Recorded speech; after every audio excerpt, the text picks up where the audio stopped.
We uphold the role of people as the principal subject and ensure that people are the masters of the country, of the society, and their own future. China has been developing a whole process people's democracy. The Chinese people engage in democratic elections, consultations, decision-making management and oversight, and participate in various ways in the management of state affairs in accordance with the law. Opinions are extensively solicited from various sectors and fully heeded in all the major decisions made by the party and the Chinese government. In this process, people's right to information, participation, expression, and oversight are safeguarded.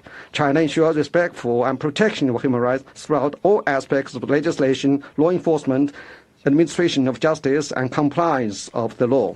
We have strengthened the institution of legal safeguards for human rights and ensure that people can enjoy various rights as prescribed by the law. Since the last cycle, China has promulgated 51 new laws and revised 113 existing ones. We uphold equality of human rights and strive to ensure that everyone has an opportunity to bring out their best. No one is left out or left behind as China builds a modern socialist country in all respects. The people of all 56 ethnic groups of China are equal and closely united like the seeds of the pomegranate, working together for common prosperity and development and for a better life for all. Chinese citizens' freedom of religious belief is safeguarded. There are nearly 200 million religious believers in China, and different religions exist in harmony. China has formulated a number of documents outlining the development of women and children, revised the law on the protection of rights and interests of women, and promoted gender equality and all-round development of women and children. People with disabilities in China have been fully supported in their rehabilitation, education, employment, and cultural enrichment. Over 90% of China's elderly population receive home-based or community-based elderly care. The 15-minute elderly care service cycle has been improved. We continue to write new chapters of human rights development in the process of China's modernization. We made solid efforts to promote common prosperity for over 1.4 billion Chinese people and ensure that modernization brings more benefits to everyone in a more equitable way. We are committed to promoting all-round development of people and ensuring both material abundance and cultural, ethical enrichment of the people. According to the principle that clear waters and green mountains are just as valuable as gold and silver, we are accelerating green development and advancing the Beautiful China initiative. China has now close to half of the world's installed photovoltaic capacity. Over half of the world's new energy vehicles run on roads in China, and China contributes to 1/4 of the increased area of afforestation in the world. We are committed to a path of peaceful development and strive to contribute China's strength to the global human rights cause. Keep in mind the future of humanity and the well-being of the people. China works to build a community with a shared future of mankind to make the world a better place. China has put forward the Global Development Initiative, the Global Security Initiative, and the Global Civilization Initiative, offering its insight on how to address development deficit, break the security dilemma, and strengthen mutual learning among civilizations. Over the past 10 years, the Belt and Road Initiative has become a fine example of promoting development through cooperation and advancing human rights through development. The BRI has helped to create 420,000 jobs in BRI partner countries and can help to lift 7.6 million people out of extreme poverty and 32 million people out of moderate poverty. By 2030, we have actively participated in global human rights governance in multilateral human rights bodies, including the Human Rights Council. We are committed to safeguarding international fairness and justice. We have conducted human rights dialogues with over 30 countries and regions and work tirelessly to advance human rights exchanges and cooperation and promote the sound development of international human rights cause. Mr. President, fellow delegates, in human rights protection, no one can claim to be perfect because there is always room for improvement. Facts have shown that the path chosen by the Chinese people for its human rights development suits its national conditions and meets people's aspirations. It is a path that we will steadfastly follow. However, China is still a developing country with over 1.4 billion people. Imbalances and inadequacies in developments remain a prominent problem, and human rights protection faces many difficulties and challenges.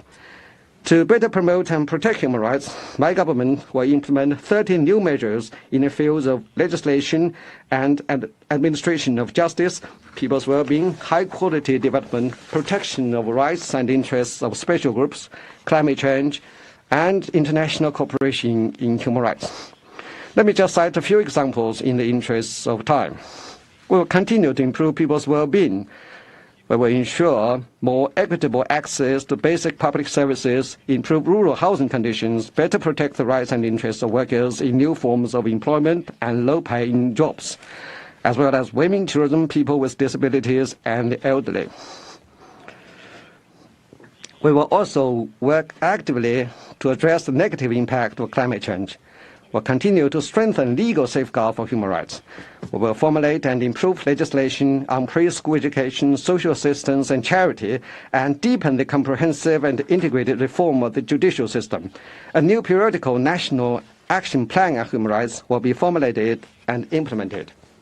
We will actively promote international cooperation on human rights. We will encourage different parties to follow the principle of extensive consultation and joint contribution for shared benefits in improving global human rights governance, work together to address human rights challenges and promote the equal enjoyment of human rights. China will hold commemorative events to mark the 30th anniversary of the Beijing Firstpost Conference on Women and promote international cooperation in the Beautiful Crafts Workshop project to help women with disabilities from different countries to find employment and start business. China will host an international forum on human rights to promote dialogue and cooperation among different parties and strengthen exchange and mutual learning. We will continue to support the work of the UN human rights bodies. We will continue to promote dialogue and cooperation in the Council to uphold human rights with security, promote human rights with development, and advance human rights with cooperation. China will strengthen exchange and cooperation with the High Commissioner's Office and will donate $1 million in 2024 to support its setting up a knowledge hub on economic, social, and cultural rights. In cooperation with the office, this year we're going to help train 50 professionals from developing countries on economic, social, and cultural rights. Now, please allow me to invite the two deputy heads of the Chinese delegation, Mr. Chiang Kuo-ki from the Hong Kong SAR and Mr. Chong Wen-chung from the Macau SAR, to brief the meeting on human rights protection in Hong Kong and Macau, respectively.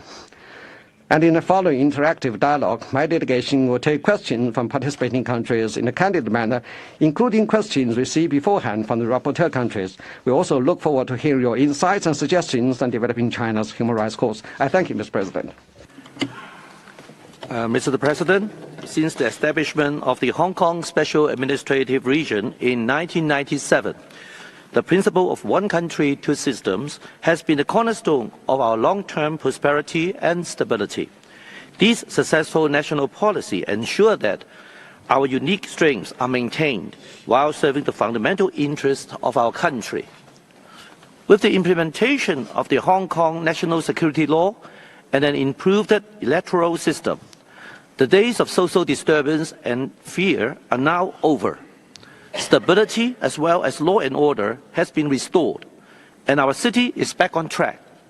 Our people can continue to enjoy the legitimate rights and freedoms guaranteed by our country's constitution, the Basic Law, as well as the relevant provisions of international covenants that apply to Hong Kong. The rule of law is a cornerstone and a core value of Hong Kong's success. Our common law system and independent exercise of judicial power are protected by the Basic Law. Our judiciary is well regarded internationally. Being a market-oriented, open and international economy underpinned by the rule of law, Hong Kong has exactly what it takes to be a successful global city. At the same time, we are dedicated to making our city a better place for everyone. Through targeted policies in various areas such as housing, child and youth development, healthcare and economic development, we strive to foster a cohesive and caring community underpinned by a vibrant economy.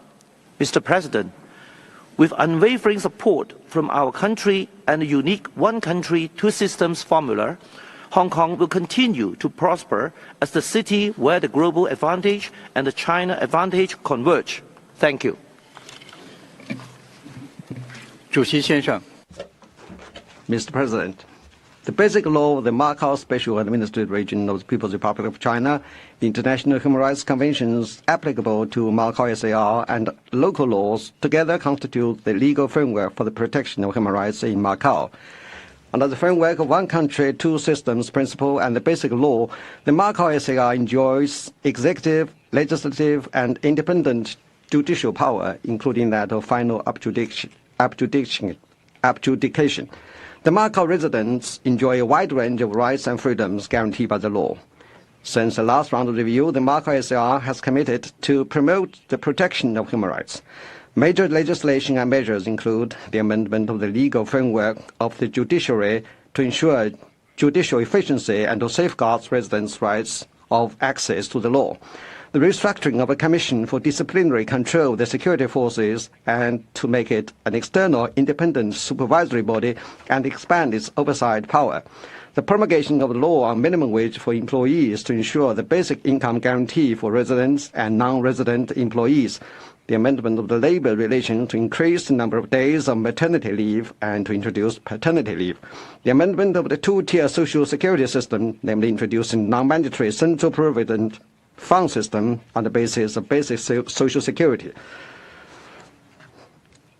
We have also conducted human rights trainings with the non-governmental organizations. Over the past 25 years since the handover of Macau to the motherland, Macau has achieved leapfrog development in various fields, and the living standard of its people have improved substantially.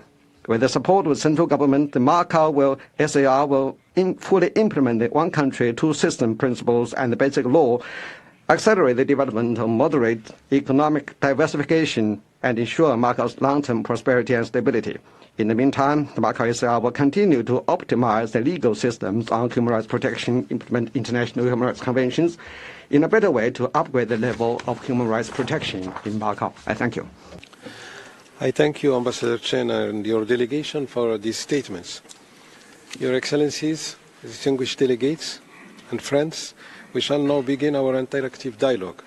Before giving the floor to delegations for their questions and comments, I would like to remind you that the speaking time will be 45 seconds for all, and I would like please to call you for respecting fully this time, given the long list of speakers we do have this morning, over 160. So please be comprehensive toward the Presidency for gesturing our dialogue. I wish to reiterate that issues of a political, bilateral and territorial nature should be kept out of our deliberations. Moreover, United Nations terminology should be used when referring to state and territories. Please be reminded that only the use of the word recommend or recommendation will ensure that the relevant parts of your statements are included in the recommendations section of the Working Group report. Also, allow me also to recall that the Human Rights Council strongly rejects any act of intimidation or reprisal against individuals and groups who cooperate or have cooperated with the United Nations and its representative and mechanism in the field of human rights. We will now, as said before, begin with the list of speakers, and I give the floor as first speaker to the delegation of Bhutan. You have the floor, Bhutan. Bhutan welcomes the delegation and thanks the delegation for the report. We welcome the adoption of the National Action Plan for Human Rights and the enactment of laws such as the Civil Code, the Legal Aid Law and the Personal Information Protection Law. We commend the significant progress in poverty alleviation and the achievement of the poverty reduction target of the 2030 Agenda ahead of schedule. We also note the efforts in strengthening the rights of women, children, elderly and the disabled. We would like to recommend China the following. 1. Continue efforts in poverty alleviation with particular focus on bridging the gap between rural and urban areas.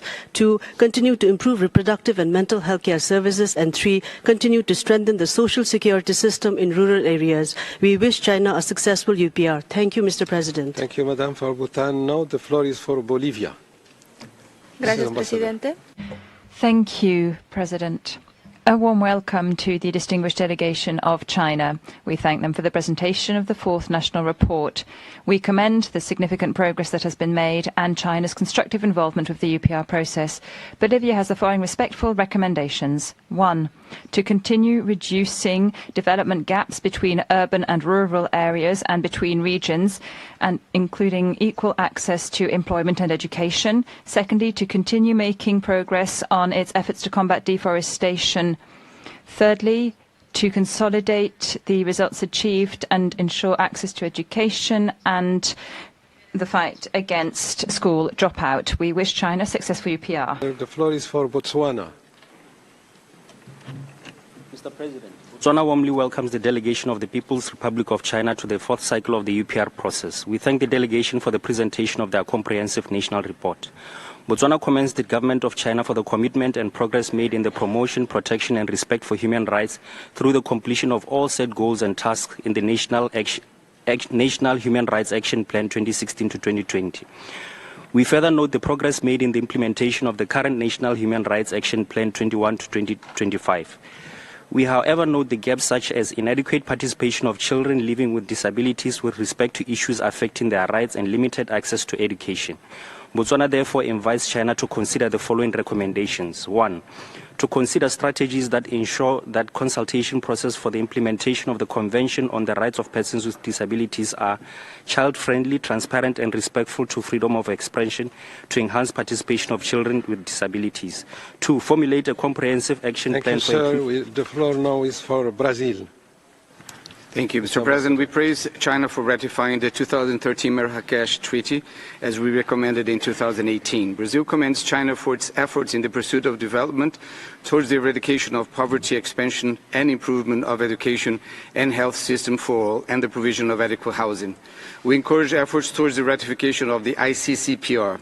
In a constructive spirit, Brazil recommends that China, 1. Accelerate efforts to promote the rights of other persons, addressing discrimination and guaranteeing their rights to independent lives, social protection and appropriate care, and 2. Stop the application of a death penalty as punishment for non-violent criminal offences, to take measures for a moratorium on the application of capital punishment. Thank you.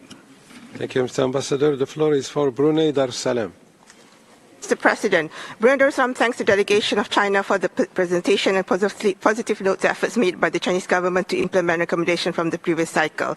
Particularly on economic and social rights, we are pleased to note that the Chinese government has achieved the poverty reduction target of the 2030 agenda 10 years ahead of schedule and are working to improve children's welfare. Brunei Darussalam proposes 2 recommendations. 1, continue to intensify efforts for the implementation of the SDGs, especially those related to education. And 2, further strengthen initiatives in the protection of the rights of children and the youth.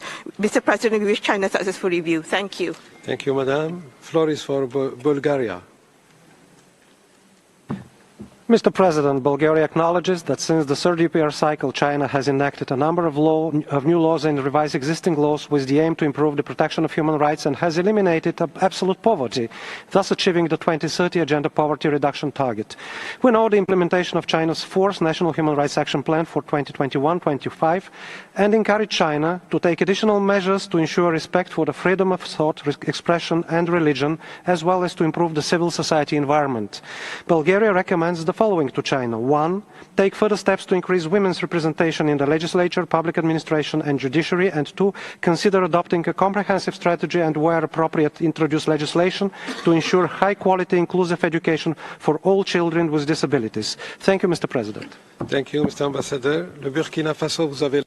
I give the floor to Burkina Faso. Thank you, President.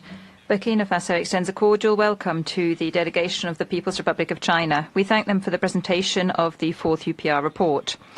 We commend China on its efforts to establish a robust education system and to consolidate results from the fight against poverty through education. We have the following respectful recommendations. 1. To improve the public healthcare policy. Secondly, to continue to implement continuous learning projects and upskilling initiatives. Thirdly, to improve the generation capacity of wind power and solar power so as to fight against pollution. We wish China a successful UPR. Thank you. Thank you. I give the floor to Burundi. Thank you, President. A cordial welcome to the Chinese delegation. You can count on Burundi's support for your review.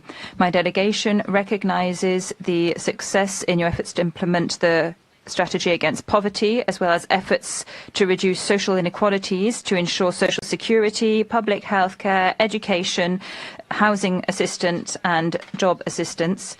We reaffirm that access to livelihoods is essential in order to uphold human rights. Burundi makes two recommendations. One, to improve access to public health in the central regions and in rural areas, to support Hong Kong and Macau in taking more effective measures to ensure the well-being of their residents in the fields of housing, employment and healthcare. Ambassador of Cabo Verde. Thank you, Mr. President. Cabo Verde delegation thank and congratulate China for its efforts in implementing the recommendation from the third cycle of the UPR, in particular the results obtained in the fight to eradicate poverty. In a constructive spirit, Cabo Verde recommends the following: strengthening the role of the community-level governments and social self-governing organizations in handling public complaints. Continue to carry out action to improve rural living environments. Continue to accelerate the building of a housing system featuring multiple suppliers and various channels of support that encourage both housing renters and purchase. Wish China every success in its UPR. Thank you. The floor is for Cambodia, sir. Thank you, Mr. President. Cambodia warmly welcomes the distinguished delegation of the People's Republic of China. We commend efforts made by China in achieving UN 2030 Agenda Poverty Alleviation goal ahead of schedule and significantly contributing global poverty reduction and human development. In constructive spirit, we recommend the following. First, take additional steps to enhance agricultural science and technology innovation system and broaden access to agricultural technology service through innovative approach. Second, continue effort to effectively improve worker skill, elevate employment quality and income level. Finally, I wish the delegation of China a successful review. Merci. Je donne la parole au Cameroun. I give the floor to Cameroon. Cameroon congratulates the delegation of China of the presentation of its national report and commend its effort to promote human rights, in particular its commitment to narrowing the development gap between urban and rural areas and equal employment on urban and rural workers. In constructive spirit, my delegation would like to make the following recommendation. One, continue to combat pollution illegal, targeted in scientific manner to guarantee people's right to healthy environment. Two, continue to encourage Chinese business to abide by UN guiding principles on business and human rights in their trade and investment, to conduct the due diligence of human rights and fulfill their social responsibility to respect and promote human rights. Three, accelerate the expansion of urban schools and ensure equal access to basic public education services for children of the rural migrant population. We wish the Chinese delegation full success of Universal Periodic Review. I thank you. Thank you, Mr. Ambassador. The floor is for Canada. Mrs. Ambassador. Thank you. Canada recommends that China, one, implement the recommendations set out by the CSCR and CEDAW, end all coercive measures imposed on Uyghurs, Tibetans, and other ethnic minorities, including forced labor, coercive labor transfers, forced sterilizations, and mandatory residential schools. Two, ensure Hong Kong upholds its obligations under the ICCPR. Three, repeal the current national security law in Hong Kong and discontinue all cases against individuals charged for exercising their human rights and freedoms. Four, end all forms of enforced disappearances targeting human rights defenders, ethnic minorities, and Falun Gong practitioners. And five, grant the UN, including the OHCHR and special procedures, full and unfettered access to all regions of China, including Tibet and Xinjiang. Canada also notes with concern the increasing extraterritorial repression of human rights defenders, and we wish China's delegation a successful UPR. Thank you. Je donne la parole au... I call on Central African Republic.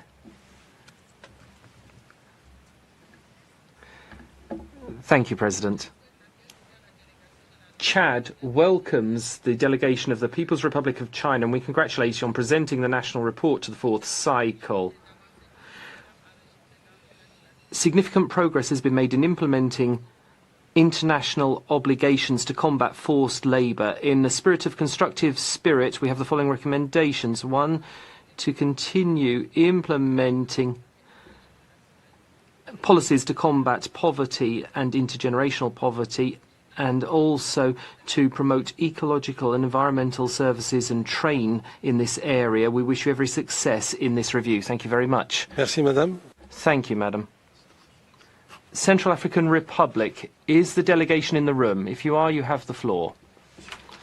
President, The CAR welcomes the Chinese delegation and congratulates the Chinese government on the improvements to the legal system and the mechanism to implement the law to protect older persons, and also considerable progress on the legal protection of older persons' rights. We have the following recommendations. 1, to continue to improve communication and cooperation between developing countries in the area of protecting older persons. 2, continue to respond to the challenges posed by the aging of the population, and 2, improve the rights of older persons in general. We wish the Chinese delegation a successful UPR. Thank you.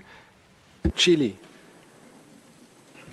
Señor President, we thank China for presenting the national report, and we congratulate you on amending the law on protecting the rights and interests of women. Recommendations 1, to provide a safe and enabling environment for human rights defenders to go about their work, safeguards and protocols for women to not be subjected to contraception against their will, and promote the rights of sexual identity and gender different groups in the next plan. Thank you very much. Also, a moratorium on the death penalty with a view to its abolition. Thank you. Colombia welcomes the distinguished delegation of the People's Republic of China for the 4th cycle of the UPR. We wish you every success in your review. We welcome China's progress in human rights since the last cycle of the UPR. In a constructive spirit, we have the following recommendations. 1, consider a moratorium on applying the death penalty. 2, to make further progress on your measures to combat gender gaps, particularly in the areas of employment, the wage gap, and access to higher education. And 3, ratify the main outstanding international human rights instruments. Thank you. Thank you. The Comoros has the floor. Thank you, President. The national report presented by China reflects the huge interest of the country in human rights. After having accepted almost all the recommendations in the last cycle and following cooperation with UN human rights entities, reflect the commitment to defending and promoting human rights. In particular, we hail actions for ethnic minorities to foster their development through education and training in particular. Lastly, we recommend that China, which has become a very attractive country for high-level researchers, to strengthen the laws on the stay and conditions for these people. We wish you every success. Thank you. The floor goes to Congo. Thank you, President. Since the previous cycle, China has made significant progress thanks to continuing efforts to protect and promote human rights, notably through promoting the rights to education and health. In a constructive spirit, we have the following recommendations. 1, to achieve the aims of the National Human Rights Action Plan for 2021-2025. 2, to step up efforts to ensure food security by increasing farming production and improving supply chains. Lastly, Congo wishes China every success in its UPR. Thank you. Thank you, Ambassador.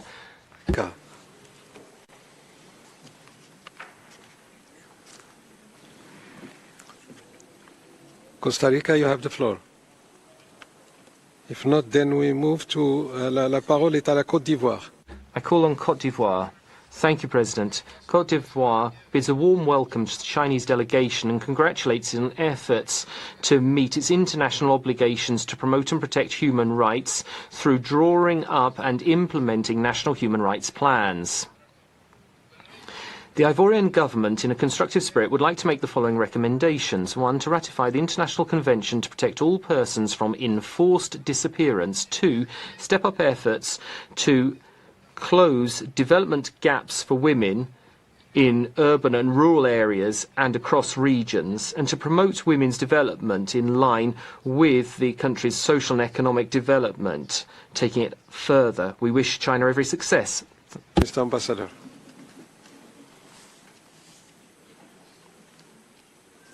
Croatia, you have the floor, Mr. Ambassador.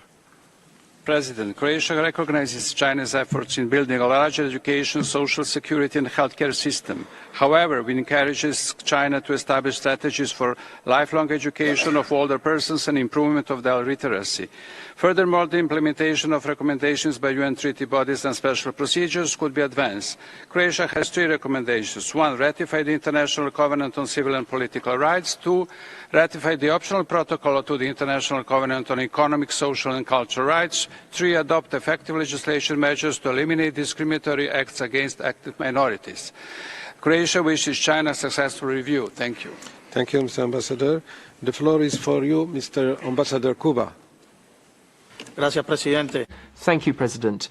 We bid a warm welcome to the Chinese delegation, and we acknowledge your commitment to the UPR recommendations to further strengthen institutions, rules and procedure of the people's democracy as part of the socialist rule of law which characterizes China, to promote the multi-level health insurance, develop a long-term care system, and to further improve quality of education for areas where ethnic minorities live, and to strengthen the standard of written and spoken Chinese, and to further develop women's role in China, stepping up efforts to deal with the common issues faced by women, and also to carry out monitoring on cancer. Thank you very much. Cyprus has the floor.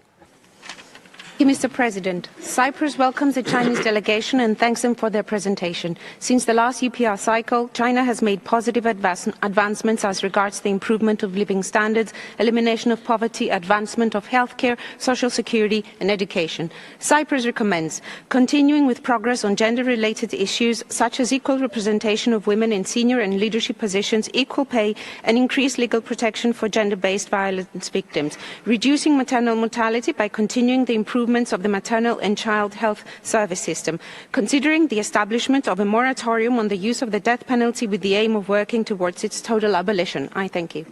Thank you, Madam. Thank you, Madam. The floor is for the Democratic People's Republic of Korea, DPRK. You have the Mr. President, the DPRK delegation warmly welcomes delegations to the People's Republic of China and appreciate for its national report. We highly commend the government of China adhere to political system and development paths those chosen by the Chinese people, uphold the path of human rights development suitable to its national conditions, and ensure the equal enjoyment of human rights and achieve advancement of common prosperity through the Chinese path to modernization. The DPRK is convinced that China will continue to raise the level of human rights protection and promote and free of comprehensive development of people as it promotes the greater rejuvenation of the Chinese nations. We wish China's successful review. I thank you. Thank you, Mr. Ambassador. The floor is for Czechia. Mr. Ambassador. Thank you, Mr. President. The Czech Republic welcomes the delegation of China. We wish to recommend that China first end the criminalization of religious and peaceful civil expression by ethnic and ethno-religious groups, including Muslim Uyghurs and Buddhist Tibetans and Mongolians, under the pretext of protecting state security. Second, repeal Hong Kong's national security law, ignoring fundamental rights and freedoms, and end intimidation and attacks on human rights lawyers and journalists.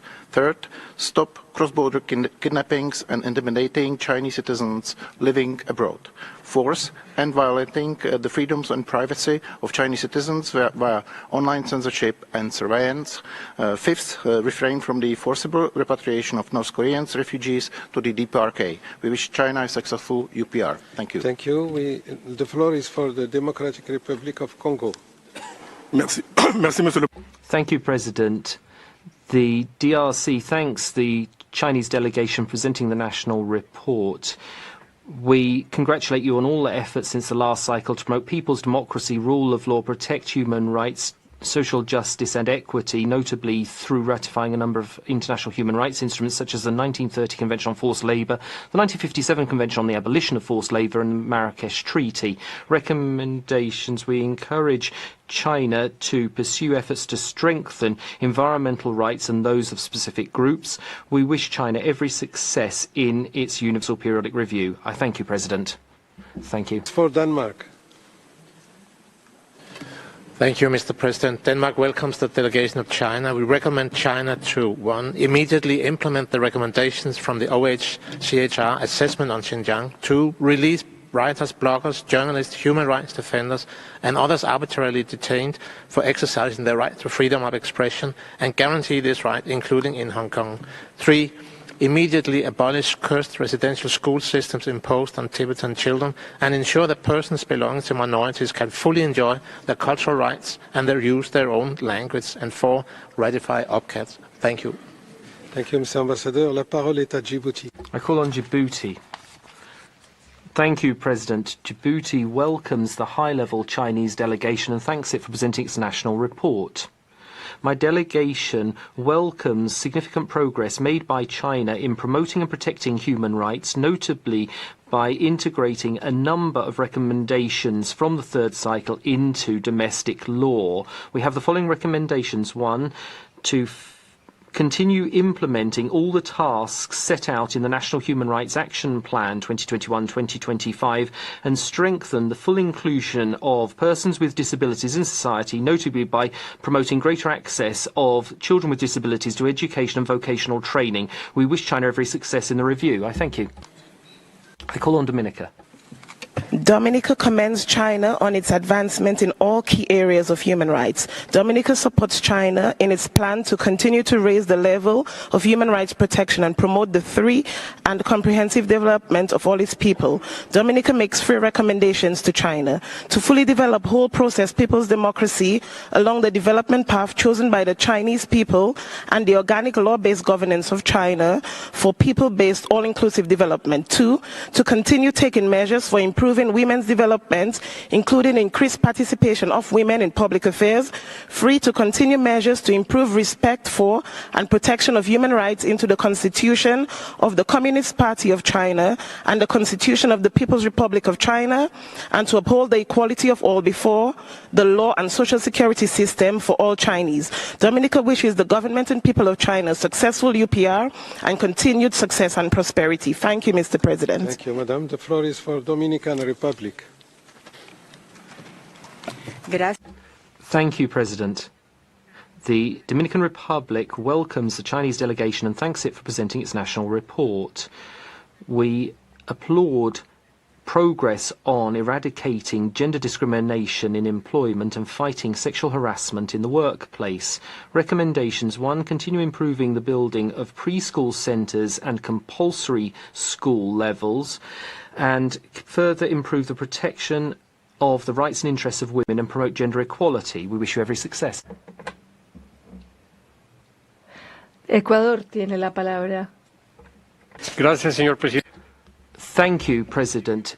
Ecuador extends a cordial welcome to the Chinese delegation and thanks it for presenting the national report. We underscore efforts to promote gender equality in employment. Respectful recommendations: 1, actions to prevent, detect and combat trafficking in persons and provide victim protection. 2, consider human rights-based approach in cooperation development plans and policies. And 3, to promote the necessary measures to ensure that companies and financial institutions operating in your country respect human rights in all their business activities. Ecuador wishes China every success in the UPR. Thank you very much. The floor is to Egypt. Thank you, President. We welcome the delegation of China and thank them for their presentation.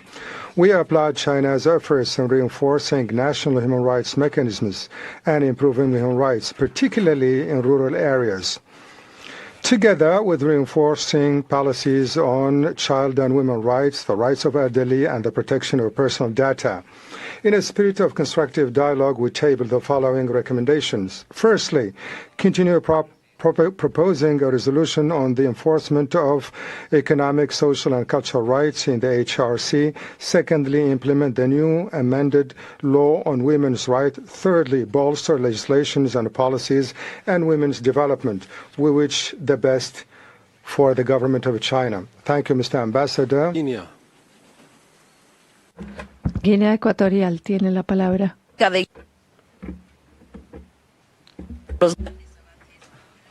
The Republic of Equatorial Guinea congratulates the People's Republic of China for the significant progress made in the area of human rights by attaching greater importance to protecting rights and interests of persons with disabilities and promoting the national economic, social, cultural development plans and sustainable development plans for persons with disabilities in line with the 2030 agenda, recommendations to build and use the National Cultural Park, and to continue taking part in the treaty body reform of the United Nations treaty bodies. We wish China every success in the review. Thank you. The floor is for Eritrea.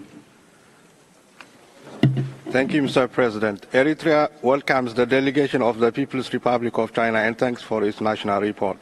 We appreciate and applaud the system of ethnic regional autonomy, which undoubtedly guarantees the protection of political rights of people of all ethnic groups in Xinjiang.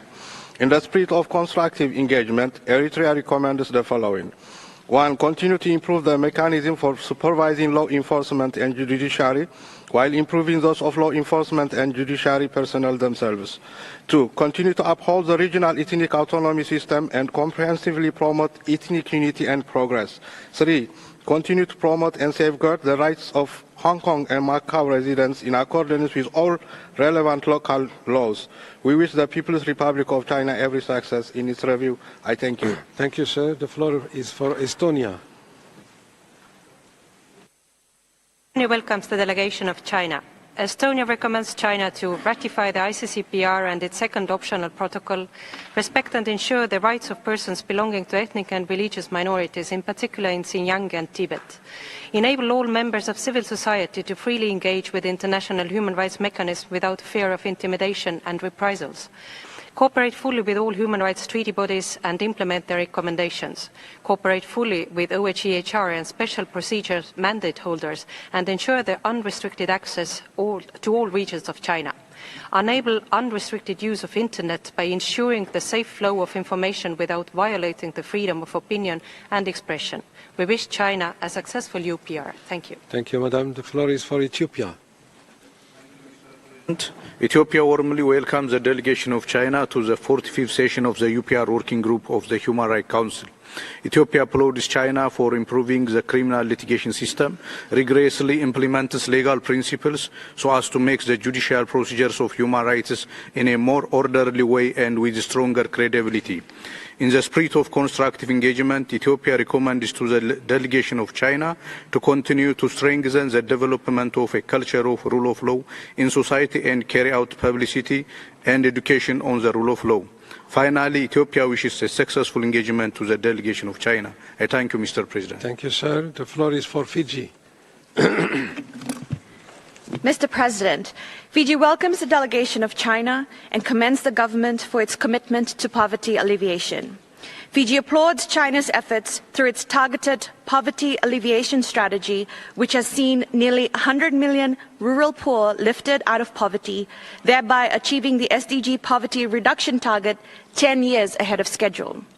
With respect, Fiji recommends as follows. 1. Continue to strengthen efforts in combating trafficking in persons, especially the trafficking of women and children, and provide effective protection and assistance to the victims of trafficking.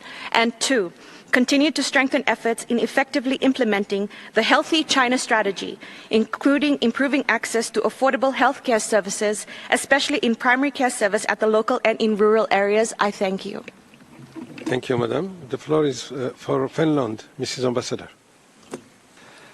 Mr. President, Finland welcomes the opportunity to engage in a UPR dialogue with China and respectfully recommends the following. 1. To guarantee the protection of human rights lawyers against any form of harassment, violence, or attempts to impede or interfere with the defense of their clients in accordance with international law. 2, to protect and promote human rights of ethnic and religious minorities, including the Xinjiang Uyghurs, in line with OHCHR's recommendations and UN treaty bodies' concluding observations and decisions. 3, to invite the Special Rapporteur on freedom of religion or belief to visit China, including Xinjiang. We wish China a successful UPR. Thank you. Merci. Je donne la parole. Thank you. I call on France. No microphone.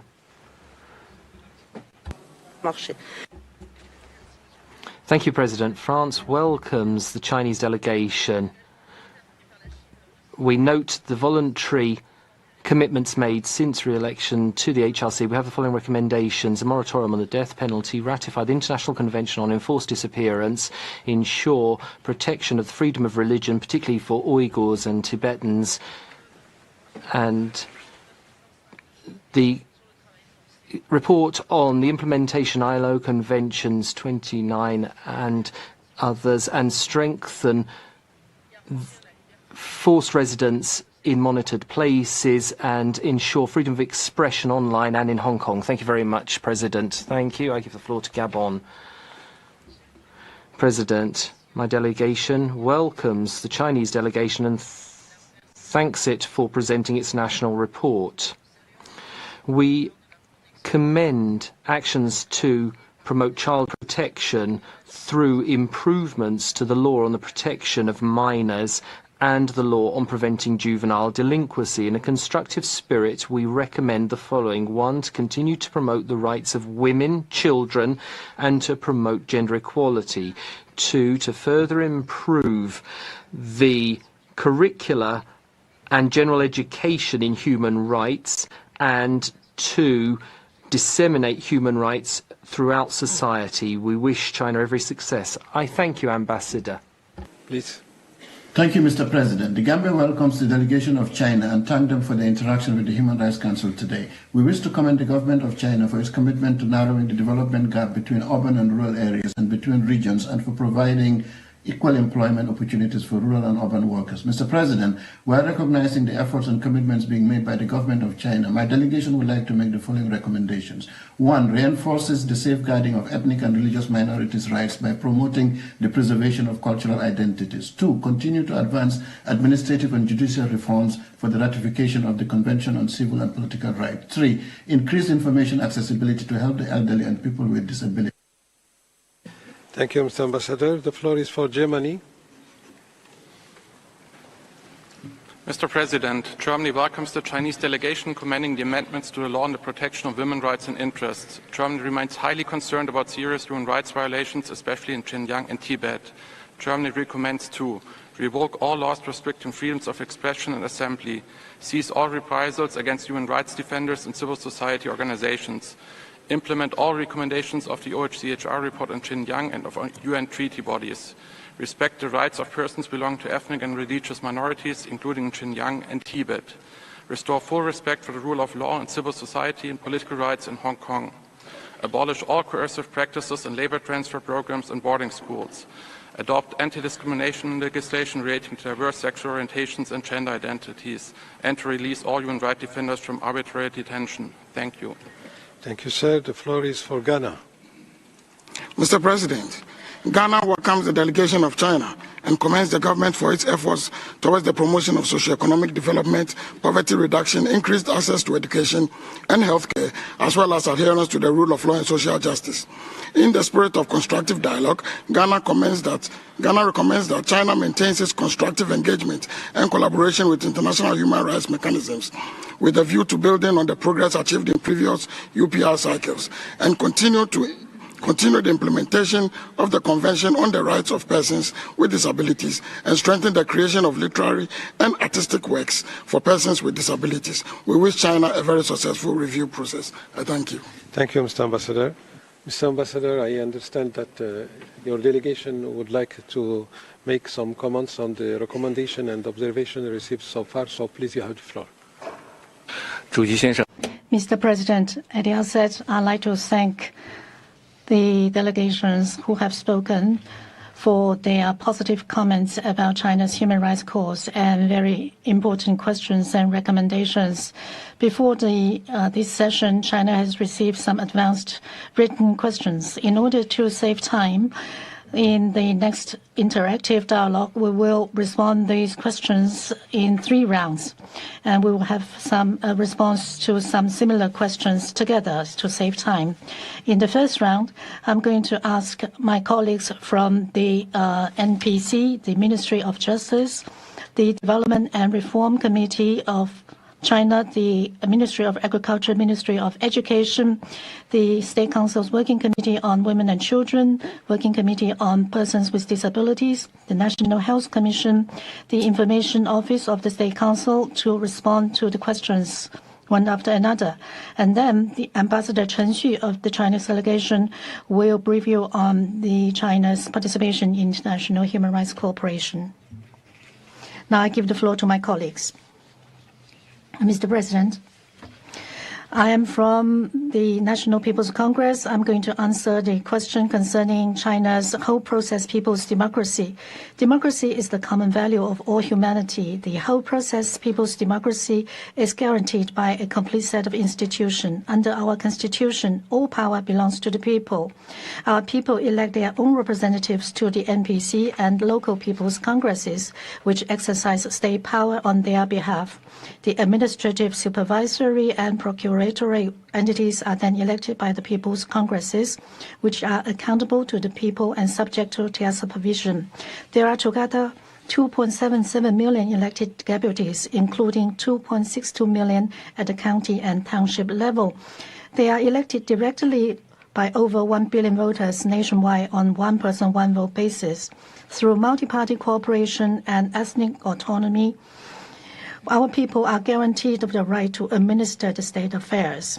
The whole process, people's democracy, has a broad participation in China. The party and the state consult widely on all major decisions. For example, the 14-5-year plan, which gathered more than 1 million opinions online in 2020.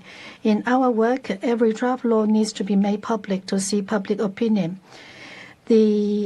Our office has more than 40 grassroots focal points covering population of 80 million. 6,540 focal points are run by provinces and cities to convey people's opinion to the legislative body. Thank you. Mr. President, I'm from the Ministry of Justice. I'm going to answer questions concerning the rule of law in all its aspects, awareness raising, and lawyers' rights. China is committed to the rule of law in all its aspects and strives to build a country, the government, and the society according to the rule of law, with particular attention to legislation, law enforcement, administration of justice, and law-abiding society. Under the leadership of the CPC, Central Committee, and overall situation of governance through rule of law is taking shape. We have carried out nationwide new law awareness raising campaign and established the National Constitution Day, the system of constitutional oath-taking. These have helped to promote the running of the society through rule of law. The criminal procedure law, the law on lawyers, and various policy documents explicitly provide for the protection of lawyers' rights. The Lawyers Association also set up centers specializing in providing relief and protection of lawyers. In the past 10 years, the number of lawyers has grown from 300,000 to more than 700,000. This is a telling figure about lawyers' rights to practice law. Of course, lawyers must abide by the law in their professional activities. Thank you. Mr. President, I'm from the National Development and Reform Commission. I'm going to answer questions about high-quality development and the Belt and Road Initiative as it concerns the human rights. The Chinese government adheres to a people-centered approach in ensuring universal access to basic public service and enjoyment of rights of survival and development for all. Equal access to basic public service is listed as a goal of Chinese-style modernization. Every 5 years, a public service plan is to be formulated, the national criterion updated regularly, which covers 81 service items ranging from childcare, education, labor protection, healthcare, retirement, housing, and vulnerable groups protection. This is to make social policy the ultimate safeguard of people's livelihood. With our success in overcoming absolute poverty and with the largest social security system in the world, we in China are making solid progress towards common prosperity for all our citizens. In addition, China is pushing for high-quality implementation of Belt and Road Initiative through pragmatic cooperation. We are coordinating the landmark projects with small but beautiful livelihood projects in an effort to enhance people's sense of gain and happiness to realize common development and prosperity of various countries in the world. Thank you. Mr. President, I'm from the Ministry of Agriculture. I'm going to answer questions concerning poverty elimination and rural revitalization. In light of our reality, we have reformed and innovated new institution mechanisms for targeted and precise poverty alleviation. By mobilizing the efforts of the whole country in 8 years, we have eliminated absolute poverty. By the end of 2020, about 100 million people were lifted out of poverty, enjoying adequate food, clothing, free education, basic health care, and housing. This means that the poverty alleviation target under the 2030 agenda has been achieved 10 years ahead of schedule. Starting from 2021, China set a 5-year transition to keep the overall assistance policy in place. Each year since, the central and local government put in 300 billion yuan to consolidate and expand the results of the poverty alleviation work, and to ensure no massive return to poverty occurred. There are several measures we've taken. One, we set up monitor and support mechanism to identify quickly the risk of poverty return and apply targeted support measures. Second, to improve people's ability to endogenous development through industrialization and job creation. Each year, the number of jobs created for people out of poverty has been maintained at 30 million. The average of income growth is higher than the national average. 3, to normalize assistance and support mechanism for low-income population and less developed regions to reduce the income gap between urban and rural areas. Thank you. Mr. President, I'm from Ministry of Education. I'm going to answer questions about right to education and bilingual education. The government upholds priority on education and takes a people-centered approach to develop education. In terms of universal access to education, China has reached and over-surpassed the average level of mid- and high-income countries. Gross enrollment rate for preschool kindergarten, 89.7%, 9-year compulsory education, nearly 100%, senior high school and higher education, 91.6% and 59.6%. The average number of years in schooling for new workforce has reached 14 years. The compulsory education enrollment rate for children with disability exceeds 95%. The program of financial assistance to students has achieved comprehensive coverage. We have implemented a national strategy on digitalization of education. The Smart Education Network platform is connected with every school in country. A lifelong learning system is open to everyone. Our government attaches great importance to bilingual education and implementing relevant laws to support schools in ethnic minority regions to offer bilingual education using common Chinese language and the local ethnic language. Special funds are allocated to support the compilation of textbooks and training teachers for minority languages. Thank you. Mr. President, I'm from the Office of Working Committee on Women and Children under the State Council. I'm going to answer questions concerning the rights and interests of women and children. China is seriously implementing the state policy of equality between men and women, the principle of priority on children. More than 100 laws and regulations guarantee the rights of women and children. In the 5-year plan for national economic and social development, women and children have a special chapter. A new cycle of Women Development Outline and Children Development Outline are being implemented. Gender assessment mechanisms have been put in laws and regulations, as well as monitoring program on gender statistics. More than 100 cities have engaged in building child-friendly cities. China's women and children's cause are making new headways. 44.16 million rural women are lifted out of absolute poverty. Primary school net enrollment rates for girls reached 99.9%, with basically no gender gap. Women's average life expectancy is about is above 80 years old, women enjoy equal rights in pension, medical care, unemployment benefit, professional injuries, and other social security protections. 660 million women are covered by basic medical insurance. And in the new business model, women account for 1/3 of the workforce. Through 380,000 Women's Council, we women are participating in the governance of the country, especially in the grassroots. Mr. President, I'm from the Working Committee on Women and Children at the State Council. I'm going to answer questions regarding persons with disabilities. China pays great attention to the work of the people with disabilities and adopt laws and regulations to help them. More than 100 laws and regulations regulate the protection of the rights of disabilities.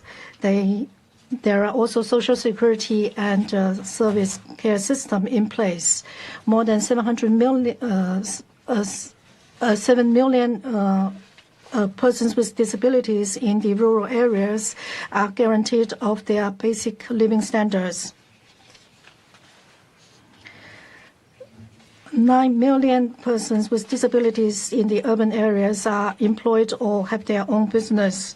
And 6,000 persons with disabilities or their family members are elected members of the National People's Congresses or local People's Congresses. The Chinese sport delegation to the Paralympics have made great achievements in the next socio-economic development process. The disability people will be better protected so that no disability person is left behind so that they can enjoy a wonderful life. Thank you. Mr. President, I'm from National Health Commission. I'm going to answer questions concerning Healthy China's strategy. As the government regards the protection of people's health as a strategic priority, a policy decision has thus been made to implement the Healthy China strategy. As a result, the Basic Medicare and Health Protection Law was quickly adopted, together with the Healthy China 2030 vision. This program envisioned 15 actions in 3 aspects, which are intervention in factors affecting health, keeping lifelong good health, prevention and control of major disease. By effectively implementing the Healthy China action points, we strive to accelerate the paradigm shift from treating disease to keeping people healthy. We pay great attention to health of women and children and has continued to standardize the management of maternal health, including prenatal checkups and postnatal visits. In recent years, a maternal and child safety system is being implemented. The system provides for pregnancy risk screening and assessment and set up specific file for high-risk women. By the end of 2020, China's maternal mortality rate dropped to 15.7 per 100,000 live births. Infant mortality rate dropped to 4.9%. China is a high-performing country in maternal and child health in the WHO list. In 2021, average life expectancy reached 78.2, with major health indicators better. Mr. President, I'm from the Information Office of the State Council. I'm going to answer questions related to a national action plan.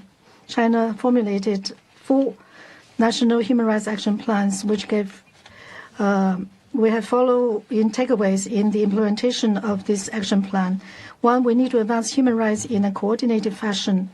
We formulated indicators in all fronts: civil, political, economic, social, cultural rights. 2, we advance our work equally. And 3, we must adopt pragmatism. Both the point of departure and the ultimate goal of our work on human rights is to meet our people's actual needs. 4th, we use smart technology. We use digital technology to achieve comprehensive development of all persons. Human rights education is an indispensable, important element in the development of China's human rights endeavor.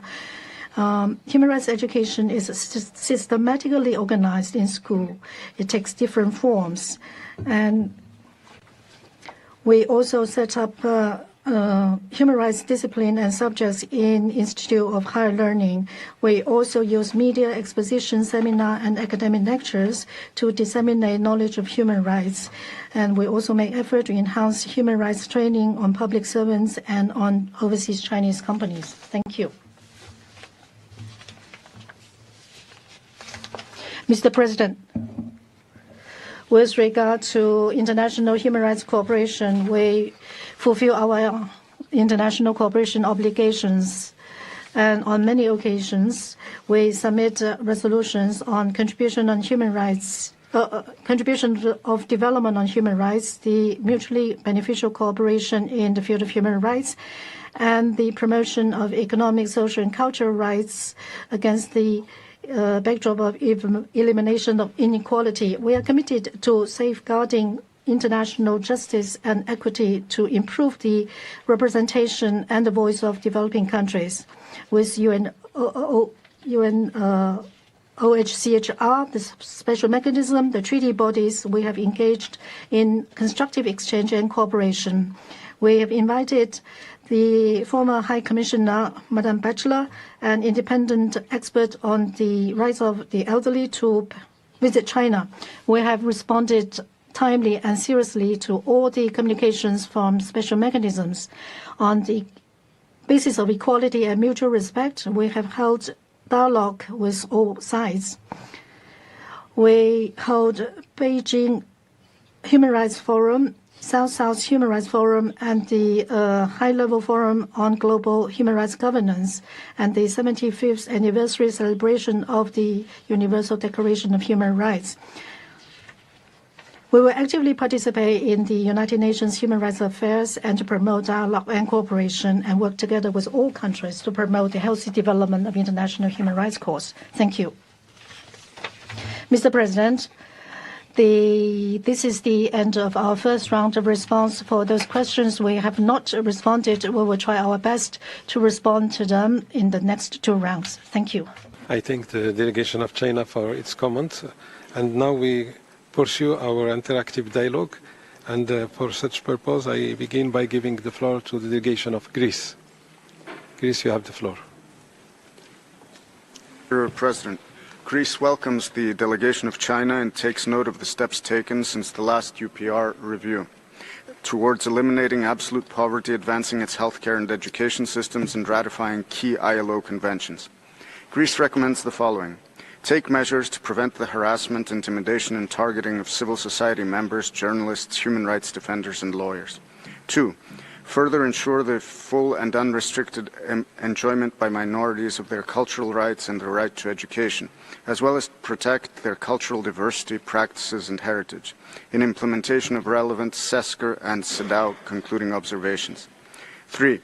Accelerate the ratification of the International Covenant on Civil and Political Rights.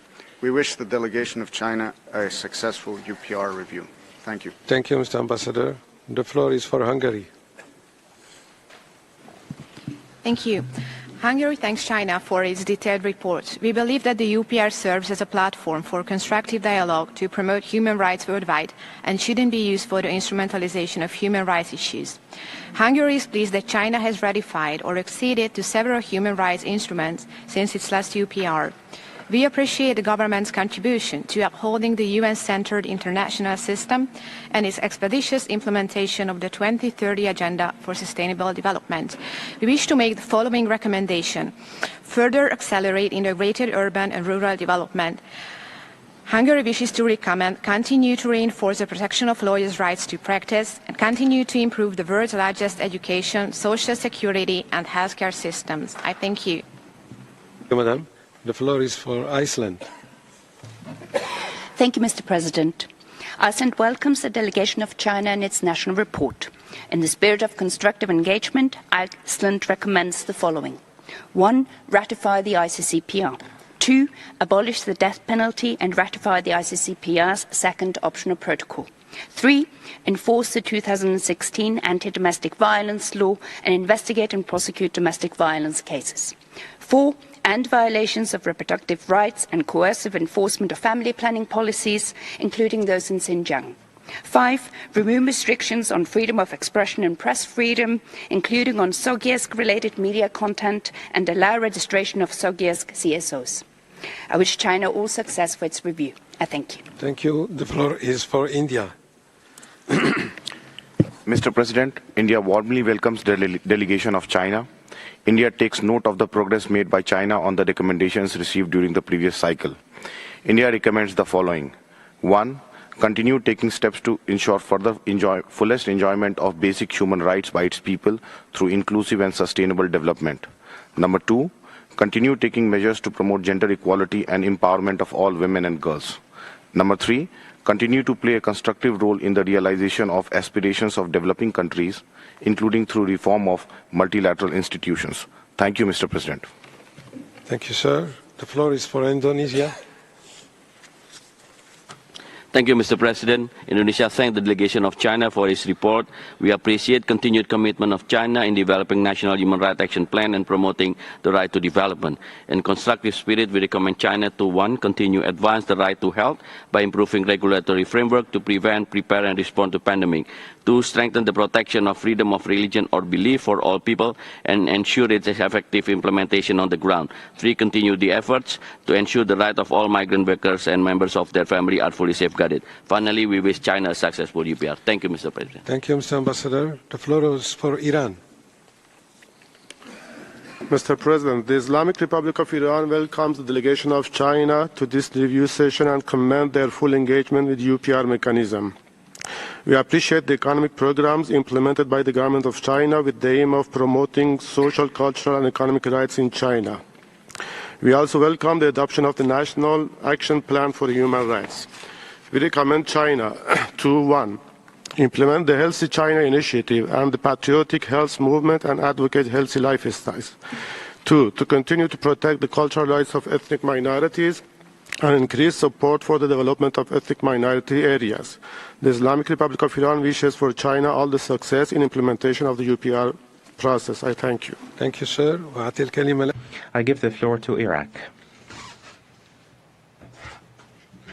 Thank you, Mr. President. We welcome the delegation of the People's Republic of China, and we commend the steps that they have taken since the last UPR, especially in the legislative field, and we also commend their national strategies and plan to advance human rights in the country. They have also exerted efforts in health and services for the elderly, and we also commend their efforts in poverty eradication.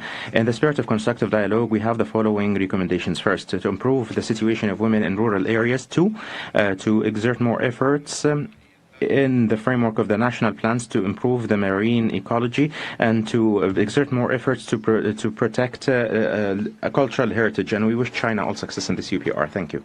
Thank you. I now give the floor to Ireland. Mr. Ambassador. Thank you, Chairman. Ireland thanks China for its presentation today. Ireland is deeply concerned about the continued repression of civil society in China, including harassment of human rights defenders, restrictions on freedom of expression, including in Hong Kong, and the treatment of ethnic and religious groups, including in Xinjiang and Tibet. Ireland is also concerned by widespread discrimination against members of the LGBTQI+ community. Ireland recommends that China 1, ratify the ICCPR, 2, immediately release all arbitrarily detained human rights defenders, journalists and civil society activists, and 3, enact laws explicitly prohibiting discrimination based on sexual orientation and gender identity. We wish China every success in this UPR cycle. Thank you. Thank you. The floor is for Israel. Thank you, Mr. President. Israel welcomes the delegation of China to the UPR, thanks it for its national report, and notes its efforts in implementing recommendations since the last review. At the same time, Israel remains concerned with the situation in Xinjiang and the human rights of the Uyghur minority. Israel would like to recommend China to 1, take practical steps to improve the human rights situation in Xinjiang. 2, take further action to ensure that older persons, in particular older women and older persons with disability, enjoy an adequate standard of living and have access to basic services, especially in rural areas. 3, ratify ICCPR and to allow a flourishing civil society, including independent NGOs, that address societal discrimination and effectively combats violence against women and children. I thank you. Thank you, Madam. The floor is for Italy. Merci, Monsieur le Président. Italy. Thank you, Mr. President.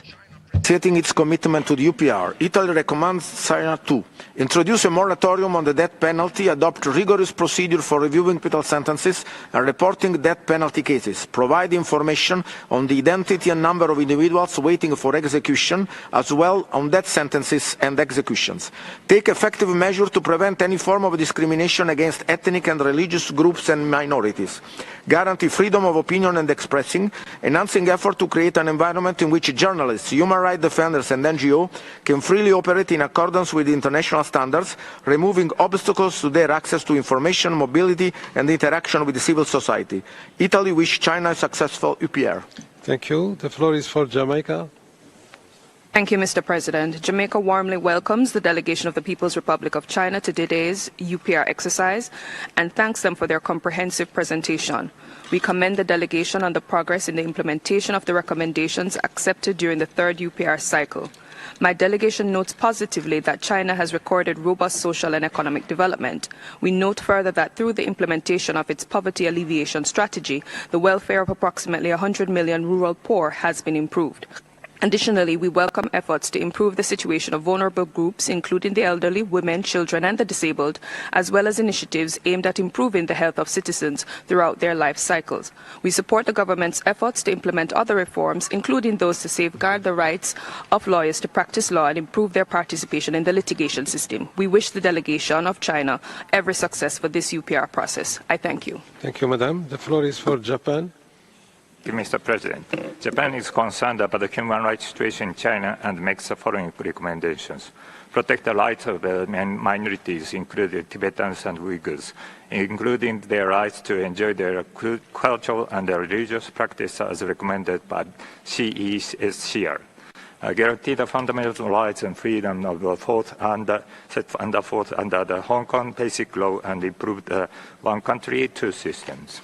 Guarantee transparent legal procedures, including fair trials, access to legal representatives of defendants choosing and prompt notification to families, and ratify ICCPR and ICPPED. Japan takes note of China initiatives on economic development, but expects China to take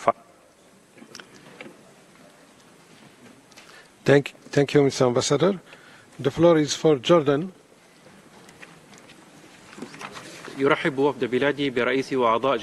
Thank you, President. We welcome the delegation of China. We welcome the measures taken to fight crimes such as the kidnapping of women and trafficking in women. We hail the review of laws on marriage and that marriage registration. We recommend first that they continue efforts to provide additional category of vulnerable individuals to re-strengthen justice and to continue to improve social coverage and health care, education, and retirement. Thank you.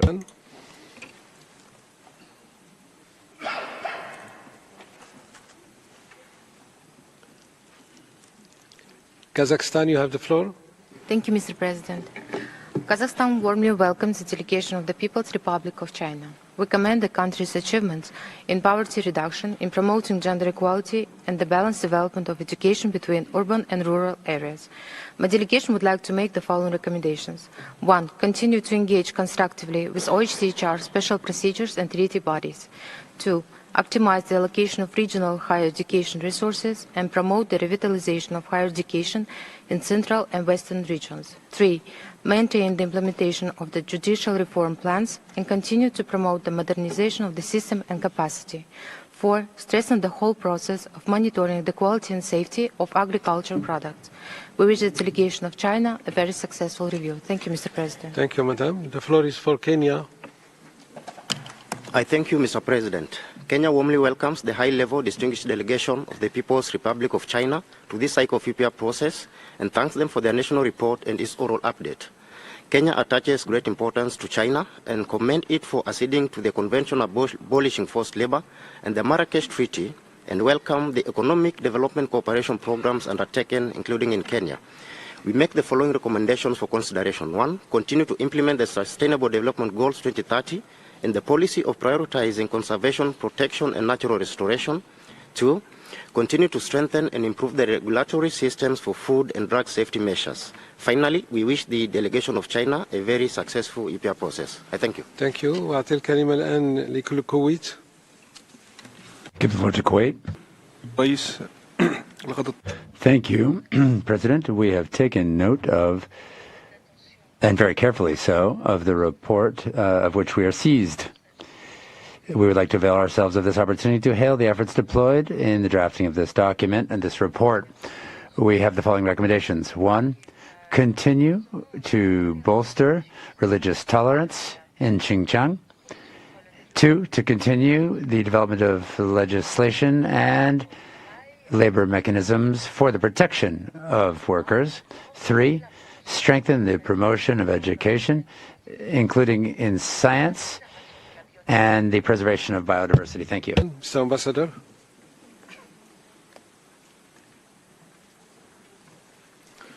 Kyrgyzstan, please, Mr. Ambassador. Sorry. Thank you, Mr. President. Kyrgyzstan warmly welcomes the delegation of China and recommend 1. Implement the Health China initiative, 2. Adhere to people-centered development of education, accelerate the construction of a high-quality education system, develop quality education, and promote educational equity. 3. Continue to protect the right of minority ethnic groups to participate as equals in administering state and social affairs. Protect the cultural rights of ethnic minorities and increase support for the development of ethnic minority areas. Thank you. Thank you, Mr. Ambassador. The floor is for Lao People's Democratic Republic. The Lao PDR thank Chinese delegation for the report. My delegation commends China for the remarkable progress made in advancing human rights mechanism, including China's positive contribution to UNHRC and its adhering to a people-oriented philosophy of human rights. The Lao PDR recommends the following. 1.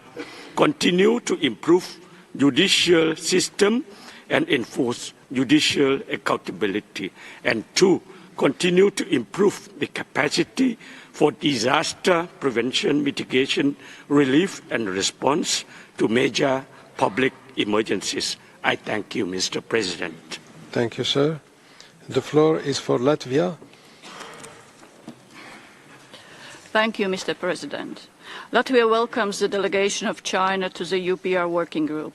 Latvia would like to make the following recommendations. 1. To respond positively to pending visit requests by the special procedures mandate holders of the Human Rights Council.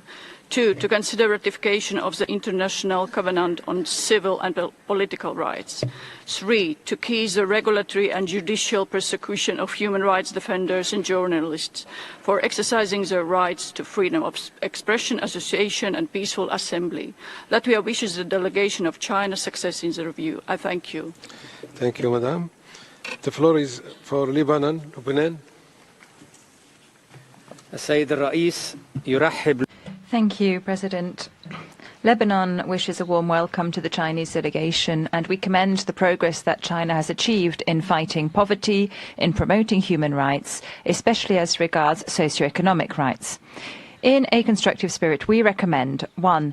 To continue efforts aimed at ensuring a balanced, sustainable development and reducing gaps between rural and urban areas. Secondly, to continue the fight against informal labour and to give due attention in order to tackle the negative impacts of this phenomenon. We wish China every success. Thank you. Shukran, Sayyid Safir.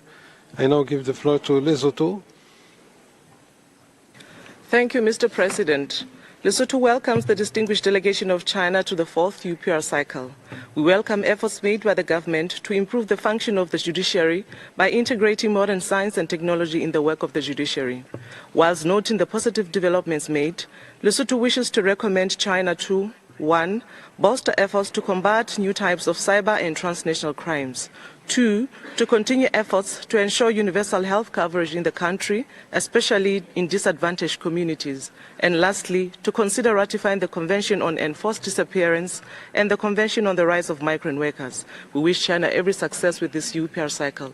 I thank you, Mr. President. Thank you, Madam. The floor is for Liberia.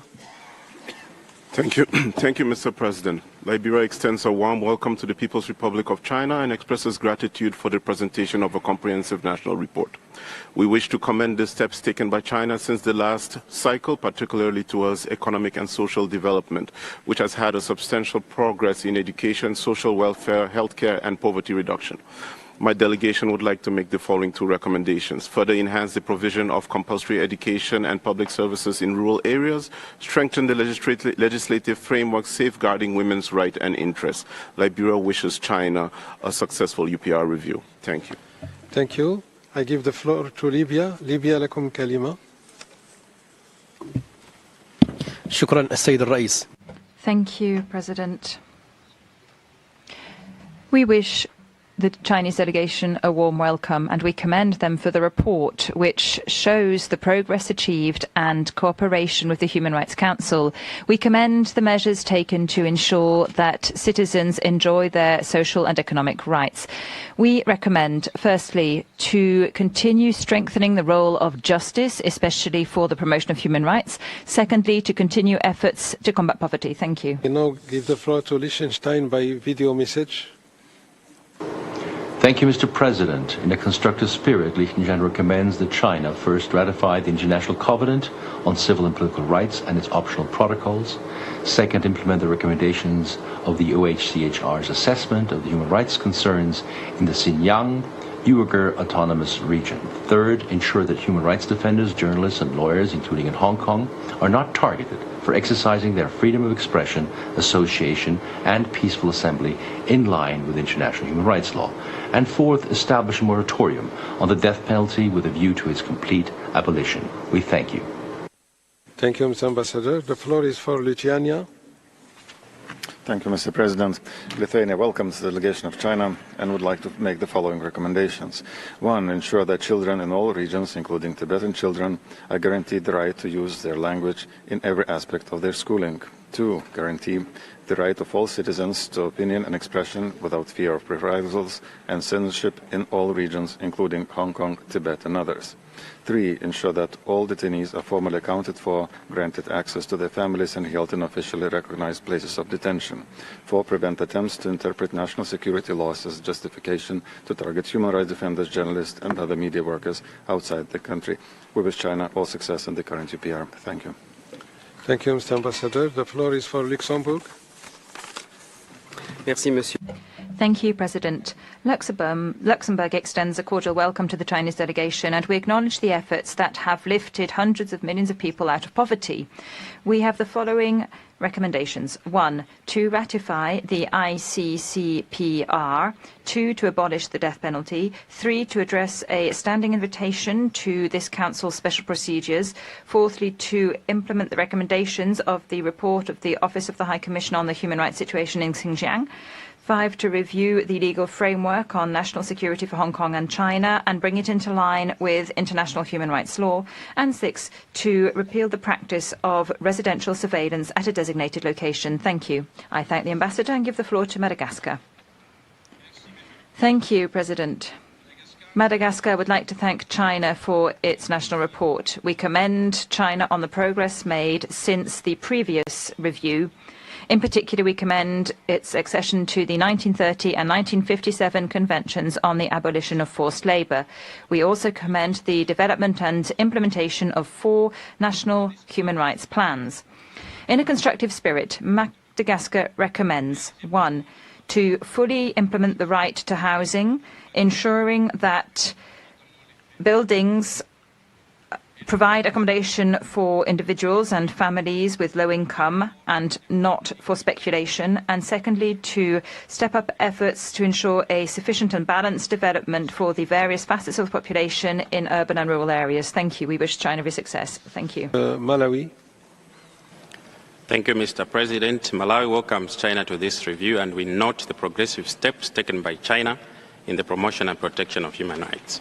We make the following recommendations. 1, continue taking all measures to implement the Human Rights Action Plan 2021 to 2025. 2, continue taking all measures to promote the rights of persons with disabilities. We wish China all the best. Thank you. Thank you, sir. We give the floor to Maldives. Thank you, Mr. President. The Maldives warmly welcomes the high-level delegation from the People's Republic of China to this 4th cycle review and thanks the delegation for their presentation today. The Maldives commends China for optimizing supply of marriage and family counseling services, ensuring early detection of possible and potential domestic violence, trafficking of women, and illegal and criminal acts in the field of marriage registration, and making every effort to protect women's legitimate rights and interests. In constructive spirit, the Maldives makes the following recommendations.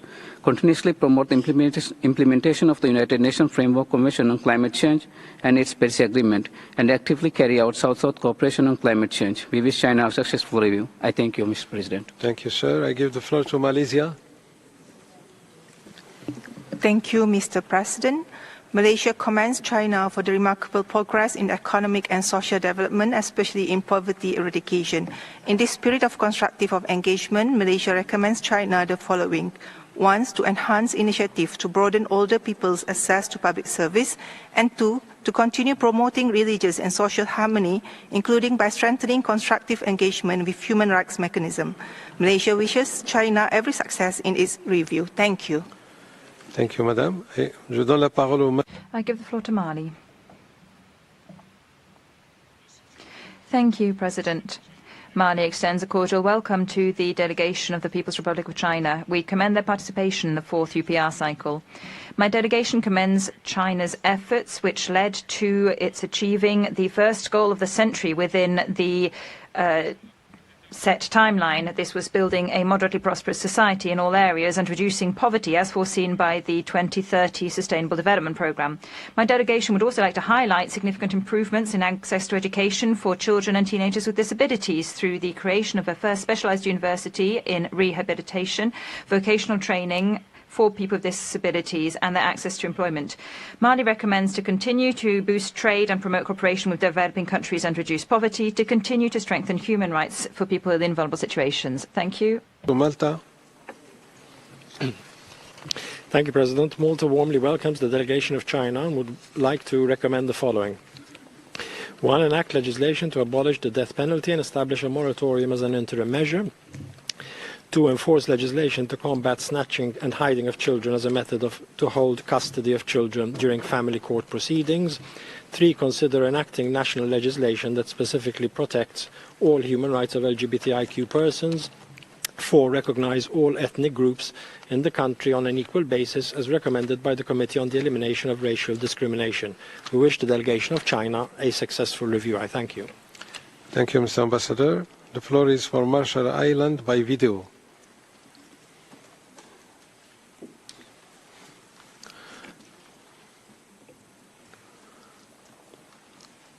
We're not hearing the video. Could we have the video, please? If not, we will probably come back to it later. So we then move to, I give the floor to Mauritania. Vous avez la parole. Thank you, Mr. Chair. We took note with interest of the report on the review, and we would like to seize this opportunity to express our appreciation to the efforts of the Friendly People Republic of China in order to protect and promote human rights whilst respecting rule of law, justice and social equity and preserving the social stability on the long term. Mr. President, we commend the durable success of the Chinese government's ambitious socio-economic plans as well as sharing its experience and socio-economic development with other countries who want to benefit from them. In a constructive spirit, we recommend the following. First, to pursue efforts to reduce poverty. Second, to pursue efforts to improve women's levels of education and employment. Finally, we would like to wish them success in the current UPR. Thank you, Mr. President. Now the floor is for Mauritius by video. Thank you, Chair.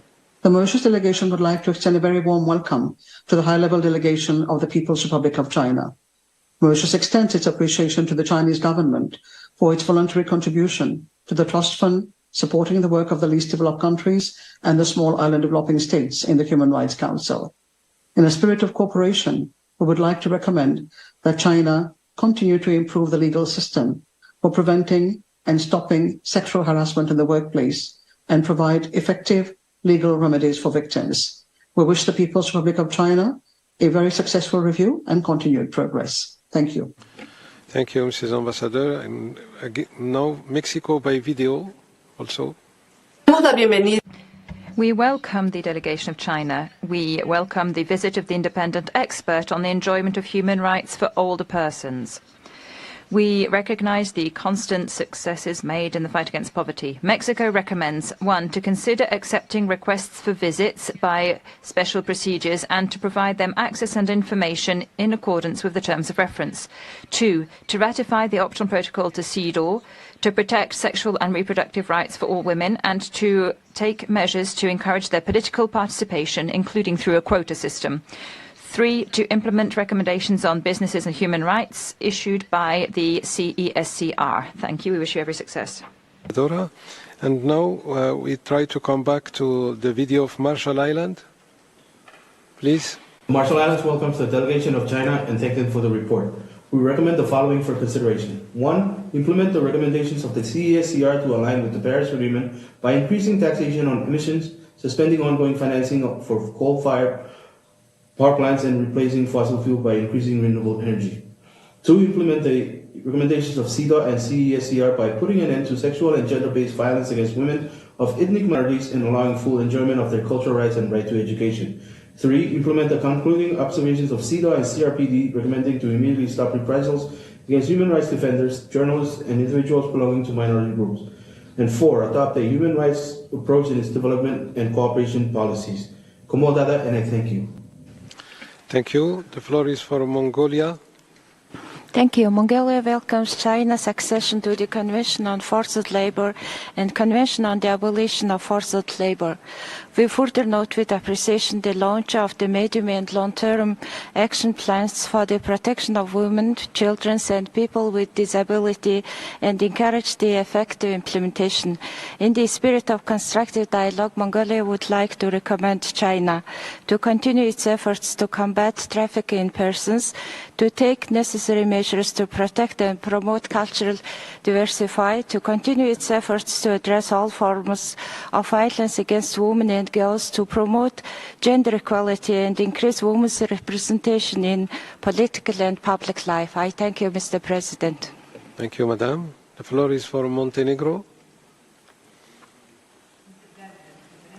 The distinguished delegation of China and the progress achieved between two UPRs. Regardless, as evidenced by UN bodies, serious human rights violations have been committed in the context of the government strategies to fight terrorism and extremism, in particular in Xinjiang and Tibet. In the constructive spirit, we recommend 1, to review the legal framework on national security, counter-terrorism and minority rights in Xinjiang, and repeal discriminatory laws and policies against Uyghur and other ethno-religious minorities. 2, to effectively investigate allegations on human rights violation in camps and other detention facilities, including torture, sexual violence, forced labor, and other mistreatment. And 3, to ensure that mass surveillance, both online and offline, does not infringe on fundamental rights and freedoms of individuals. We wish China a successful UPR. Thank you. Thank you, Mrs. Ambassador. I now give the floor to Morocco. Thank you, Mr. President. My delegation welcomes China delegation and the presentation of national report. We appreciate China's ratification of the Marrakesh Treaty, and in a spirit of constructive engagement, we would like to make the following recommendation. 1, continue the establishment of the national human rights education and training bases. 2, continue to attach importance to environmental protection and develop new energy and green economy. 3, combat illegal and criminal acts that infringe the right of children. Morocco wishes China a successful UPR. Thank you, Mr. President. Thank you, sir. I now give the floor to Mozambique. Thank you, Mr. President. Mozambique welcomes the high-level delegation of China and thanks them for their comprehensive presentation. We commend the government of China for the achievement and progress made in the field of the human rights. In a constructive spirit, my delegation offers to China the following recommendation. 1, continue to implement all tasks outlined in the Human Rights Action Plan of China 2021-2025 and make efforts toward achieving the set objectives. And 2, work to improve the quality of life of the population of China who have been lifted out of poverty. Mozambique wishes China a successful UPR process. Thank you, Mr. President. Thank you, Madam. The floor is for Nepal. President, Nepal welcomes the delegation of the People's Republic of China and appreciates them for the comprehensive report. We welcome China's commitment to promoting and protecting human rights through constructive dialogue and multilateral cooperation. Nepal commends China for the socio-economic progress achieved, particularly in the reduction of poverty, with positive impact on the broader realization of human rights. In the constructive spirit, Nepal recommends the following. 1. Continue efforts to raise living standard of the people in the rural areas. 2. Continue promoting the green energy and transformation of industry sector. We wish the People's Republic of China a successful review. Thank you, Mr. President. Thank you, Mr. Ambassador. The floor now is for Netherlands. Mr. Ambassador. Mr. President, in the spirit of constructive engagement, the Netherlands is concerned about the severe decline of human rights in China, including in Hong Kong, and recommends China to 1. Immediately implement all recommendations on Xinjiang of the OHCHR assessment report and the third CESCUR and CEDAW reviews. 2. End online censorship and end intimidation and surveillance of media workers and journalists, including in Hong Kong. 3. Adopt legislation banning discrimination based on sexual orientation and gender identity. And 4. Abolish the de facto coercive residential boarding and preschool system in Tibet and guarantee access to Tibetan language education. We thank China for the ratification of 2 ILO forced labor conventions and encourage full implementation and wish China a successful review. Thank you. Thank you. The floor is for New Zealand.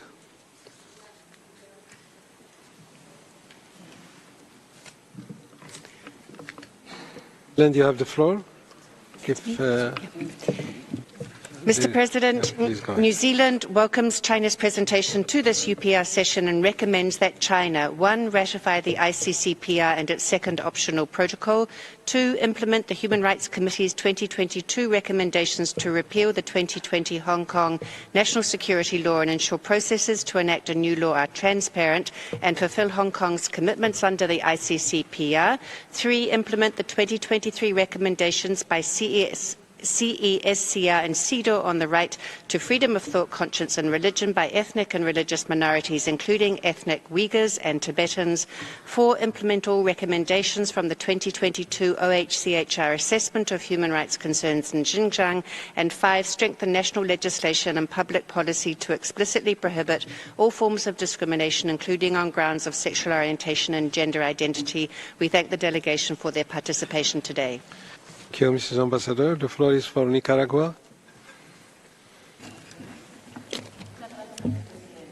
The government of Nicaragua would like to congratulate China on its presentation of the 4th UPR report. We also congratulate China on its achievements and victories in promoting and protecting human rights for all people without any discrimination.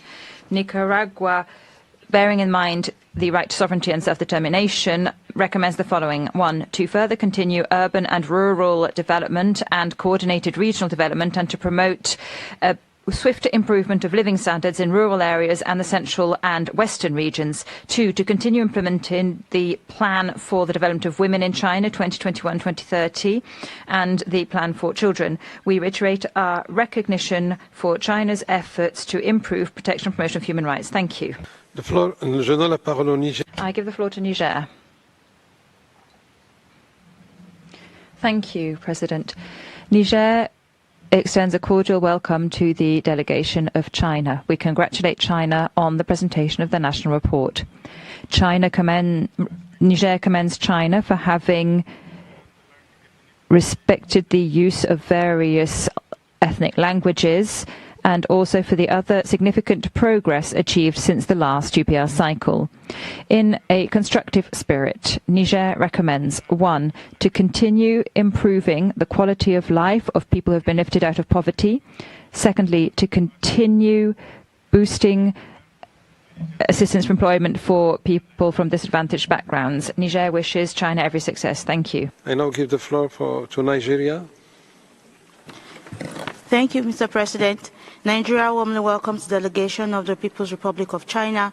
We applaud the Chinese government for its initiatives that have resulted in a remarkable reduction of poverty and enhanced the economic and social rights of millions of its citizens.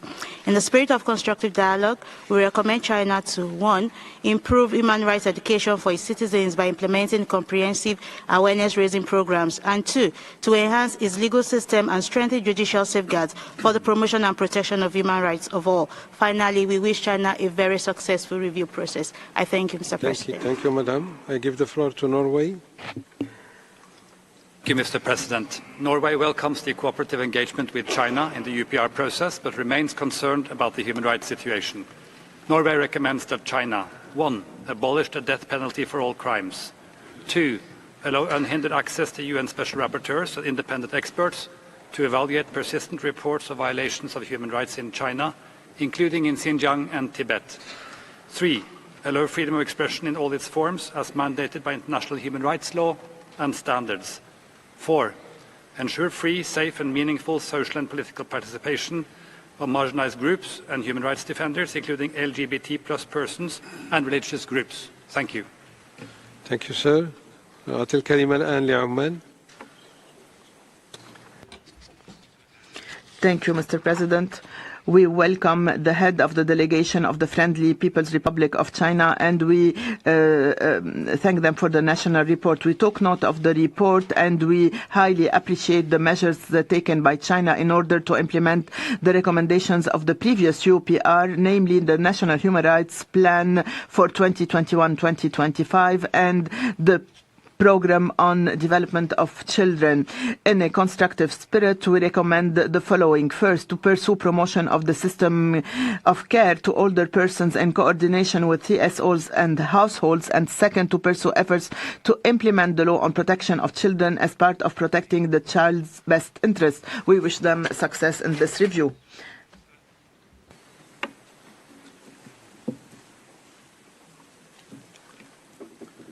Pakistan, you have the floor, please. Thank you, Mr. President. Pakistan warmly welcomes the delegation of China and thanks it for presenting a comprehensive national report. We commend China for protecting and promoting human rights, especially the unprecedented success in lifting 800 million people out of poverty and developing the world's largest education, healthcare, and social security systems. These are unparalleled achievements. Pakistan also appreciates China's continued commitment to guaranteeing the right to freedom of religion or belief in accordance with the law. In the spirit of constructive engagement, we recommend China to further enhance the synergy between the BRI and regional development programs, further intensify international cultural and religious exchanges, especially through more visits to Xinjiang and Tibet, and continue its leadership role in promoting economic, social, and cultural rights through South-South cooperation. We wish China every success in its fourth UPR. I thank you, Mr. President. Thank you, Mr. Ambassador. The floor is for Panama. Thank you very much, President. Panama welcomes the distinguished delegation of China. We thank them for the presentation of the fourth national report. We applaud China's efforts to implement recommendations accepted during the third review, and we'd like to highlight the approval of the law on the protection of the rights and interests of women and the first university specialized in rehabilitation. In a constructive mindset, we recommend that China continue to boost its efforts aimed at combating all forms of discrimination against women and girls during their entire lives through the ratification of the optional protocol to the Convention on the Elimination of All Forms of Discrimination Against Women. We wish China a successful fourth UPR. Thank you. Gracias, señora. Thank you. Paraguay, Mr. Ambassador. Gracias, Presidente. Thank you, President. A cordial welcome to the Chinese delegation and thank you for the report. We are concerned by the situation in certain regions of the country, but we do recognize the approval of the National Human Rights Action Plan 2021-2024. In this context, we have the following recommendations. 1. To ratify the human rights treaties to which China is still not a party. 2. To accept requests for visits from special procedures and to consider extending an open and standing invitation to them. 3. To take into account recommendations from the various treaty bodies and to ensure civil, political, economic, social and cultural rights of people belonging to ethnic, religious and linguistic minorities in China. And fourth, to roll out effective strategies for achieving a social protection system without any discrimination. Thank you. I give the floor to Peru. Thank you, President. A cordial welcome to the delegation of China. We thank China for the presentation. We acknowledge the progress achieved, in particular the coverage of the education system, healthcare, social assistance and poverty reduction. In a constructive spirit, Peru recommends 1. To consider extending an invitation to special procedures for country visits. 2. To bolster efforts to ensure cultural diversity and promote full enjoyment of economic, social and cultural rights. 3. To continue developing measures to ensure that the activities abroad carried out by companies that are under China's jurisdiction do not undermine but promote the exercise of human rights. We wish China a successful UPR and hope it will help improve human rights in your country. Thank you. Give the floor to Philippines. Thank you, Mr. President. The Philippines warmly welcomes China's delegation. We recognize China's strong advocacy for the right to development in the multilateral sphere and laud its determined efforts to operationalize this right domestically, resulting in significant gains in poverty alleviation. We also acknowledge the protection mechanisms put in place for foreign migrant workers, especially in Hong Kong SAR. In a constructive spirit, we recommend that China, 1. Strengthen access to remedy mechanisms for foreign migrant workers, 2. Expand access to education and health care of children, especially those in rural areas with disability and others in situations of vulnerability, and 3. Enhance human rights education in the primary and secondary levels. We wish China a successful review. Thank you. Thank you, Madam. I give the floor to Poland. Mr. Ambassador. Thank you, Mr. President. Poland thanks the delegation of China for the national report and its active participation in the UPR process. We welcome the continuous progress made in alleviating poverty in China. Poland offers to China the following recommendations. 1. To ratify the International Covenant on Civil and Political Rights as recommended before. 2. To respect the rights to freedom of religion or belief, opinion and expression, peaceful assembly and culture, including for Tibetans, Uyghurs and other minorities. 3. To grant the United Nations High Commissioner for Human Rights and the special procedures full access to all regions of China. We wish China a successful review. Thank you. I now give the floor to Portugal. Portugal welcomes the delegation of China and thanks for its national report. Portugal commends China for amending the law on the protection of women's right to include a definition of discrimination against women. We recommend that China ratifies the International Covenant on Civil and Political Rights and the UNESCO Convention Against Discrimination in Education, adopts a moratorium on the death penalty with the objective of its abolishment, and adopts legislation requiring companies to respect human rights with provisions on the right to a clean, healthy and sustainable environment and stricter rules on safe working conditions and workplace harassment. Portugal wishes China a successful review. We thank you. Thank you, sir. I now give Atil Karim Al-Anli, Qatar. I give the floor to the State of Qatar. Thank you, Mr. President. We would like to welcome the head of the Chinese delegation and thank them for the report. And we commend the efforts in order to implement the National Action Plan for Human Rights for 2021-2025, in addition to efforts to promote socio-economic development in a sustainable manner, raise living standards, and cooperate with human rights mechanisms. We would like to submit the following recommendations. Deploy efforts to establish a national human rights institution according to Paris principles. Second, to promote religious and ethnic rights of all minorities. And third, to take more measures in order to reduce inequalities in living standards between rural and urban areas. We wish them success in this review. Thank you.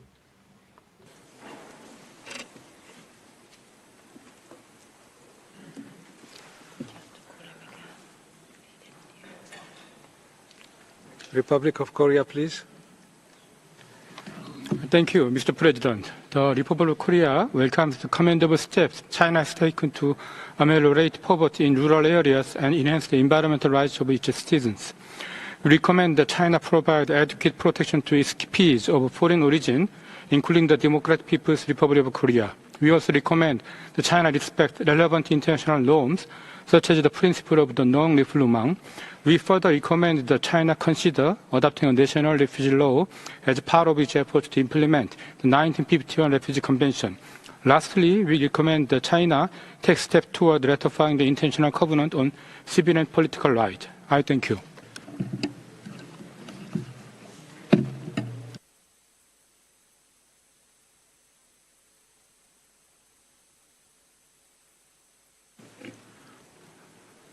Romania, you have the floor. Thank you, Mr. President. Romania welcomes the presentation by China of the UPR report and would like to make the following recommendations. To ratify the ICCPR, to establish a moratorium in executions with a view to the abolition of death penalty, to take immediate measures aiming at combating discrimination on any grounds for all citizens of China, including for persons belonging to religious and ethnic minorities, to protect women from trafficking in persons, sexual and gender-based violence, and to take immediate measures aiming at ensuring freedom of association and expression and create a safe environment for journalists and other media workers. Thank you. Thank you, Madam. I now give the floor to Russian Federation. Thank you, President. The Russian Federation thanks the delegation of China for its substantive presentation of the national report. For decades, Beijing has made impressive progress in the field of socio-economic development, which has made it possible to steadily raise the standard of living of the population and effectively uphold human rights. Russia recommends to further build the capacity of the judiciary to better meet the needs of China's modernization and its citizens' growing demand for equity and justice, to continue encouraging the organized involvement of citizens in political affairs and to ensure they have the opportunity to actively take part in democratic elections, consultations, decision-making, governance and oversight in accordance with national legislation. And thirdly, to consistently improve the understanding and capacity of citizens to use standard spoken and written Chinese in Xinjiang. Thank you. I now give the floor to Rwanda. Thank you, Mr. President.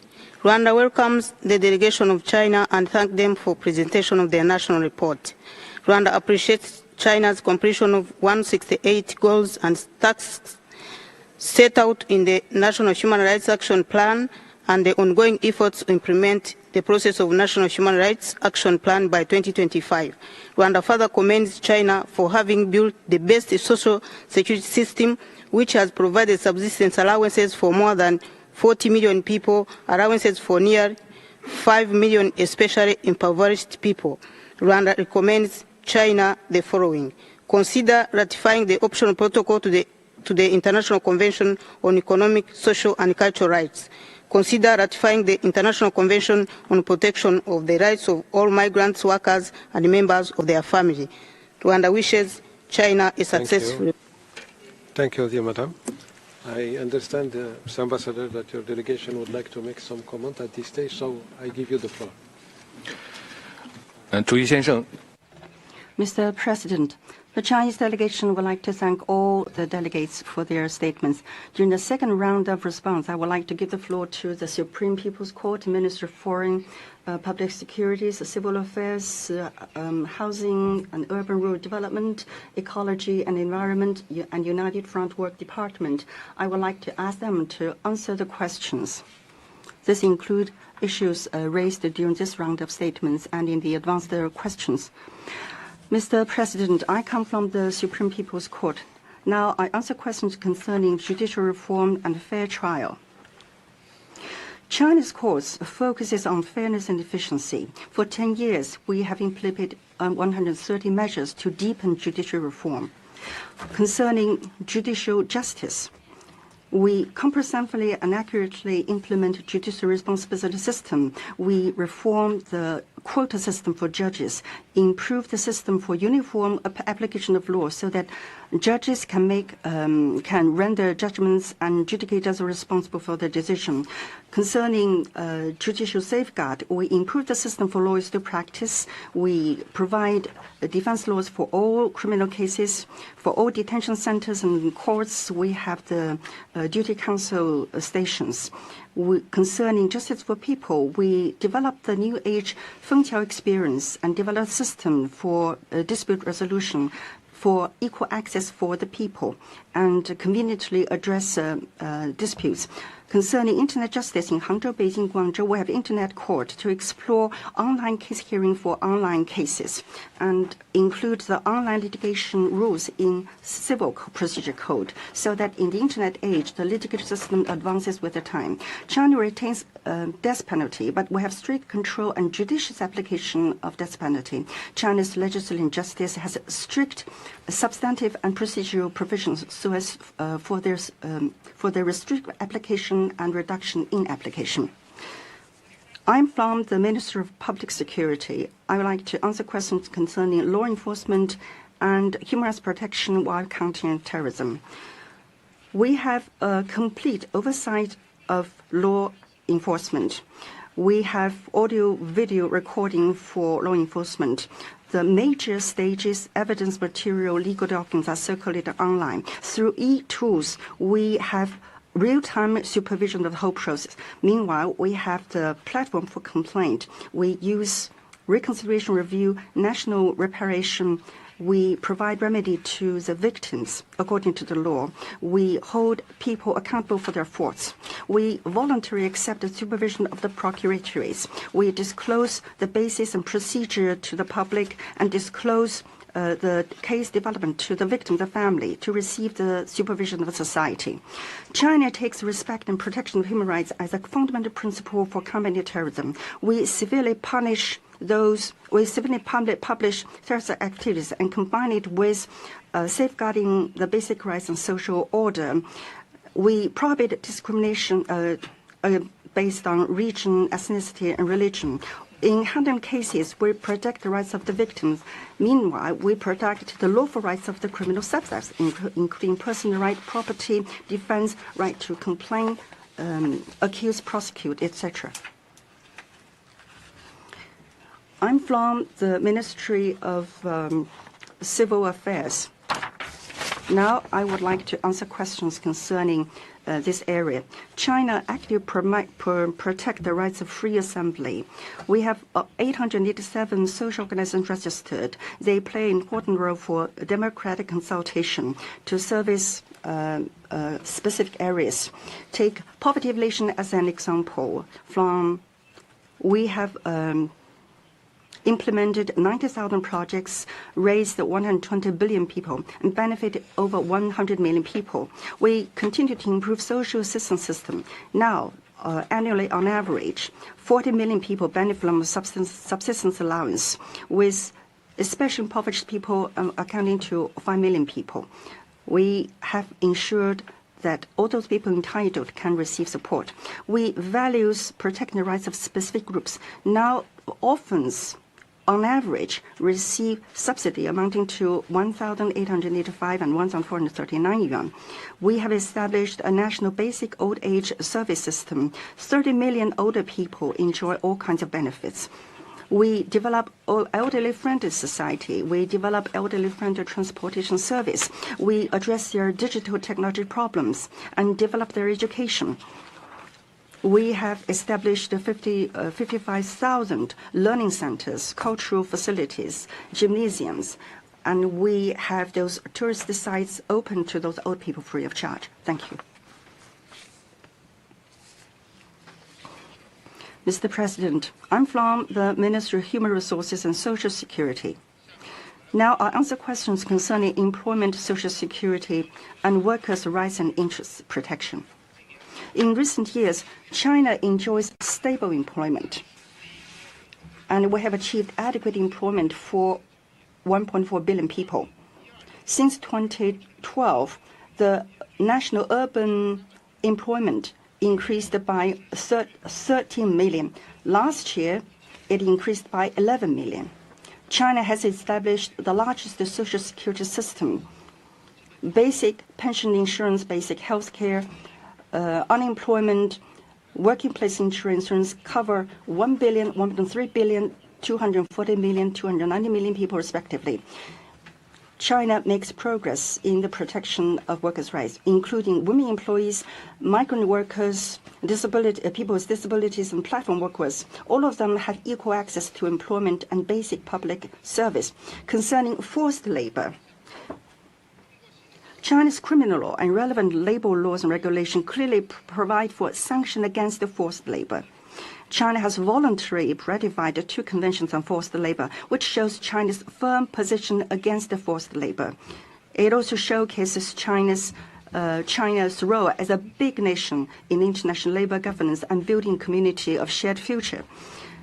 We will continue to work with our social partners, enhance our cooperation with ILO, and implement the conventions. Thank you. I'm from the Ministry of Housing and Urban Rural Development. Now I answer questions concerning right to housing.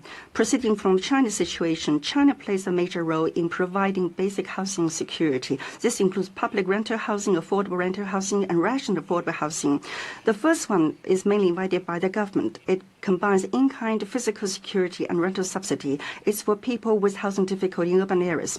Affordable rental housing is for cities with net population inflow. The government provides policy support. It has multiple sources of import and multi-channel support. It's for people who are new residents and young people.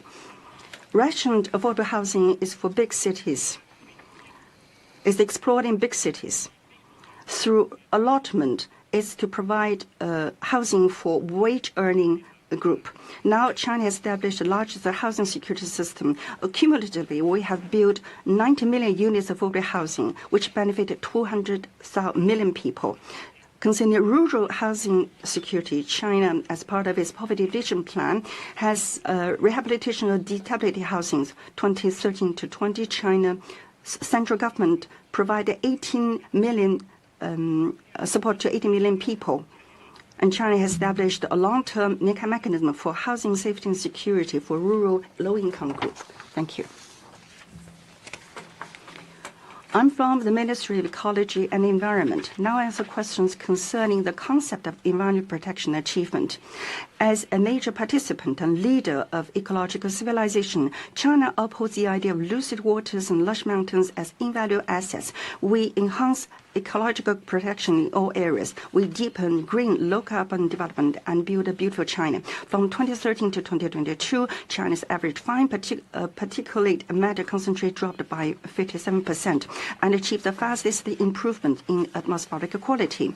We improve environmental law, ecological civilization, the written constitution. Civil code established a green principle as a fundamental principle. Environment protection law will establish public participation as a basic principle and has chapters on public information, public participation. We actively participate in global governance, climate change. We led the global drive for Kunming-Montreal Global Biodiversity Framework. We safeguard UNFCCC Paris Agreement targets, principles, and systems. We made solemn carbon peaking and neutrality promises.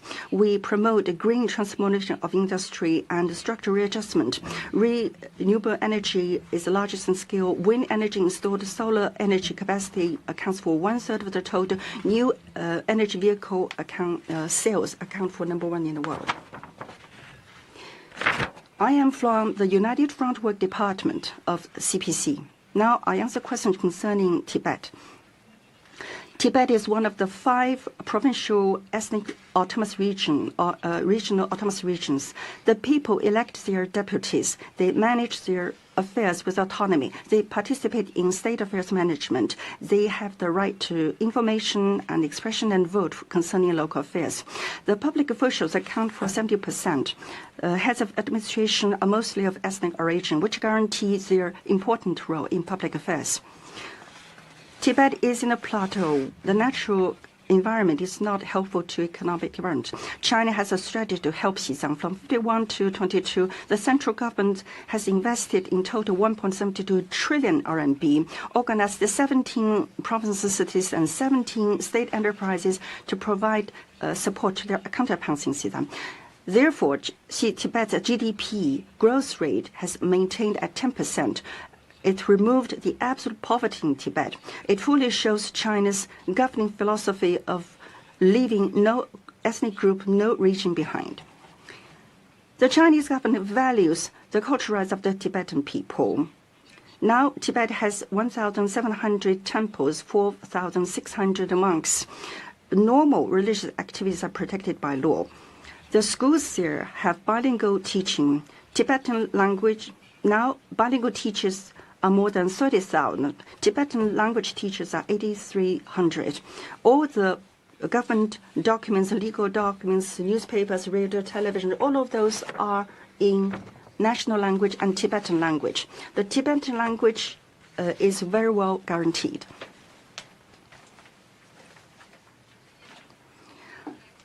I'm from the United Front Work Department. Now I answer question concerning Xinjiang. Xinjiang is in the northwest of China. Like other provinces, it is a place with multiple ethnic groups. Now it has 56 groups with 25 million people. It's a window showcasing China's human rights development. We respect and protect human rights.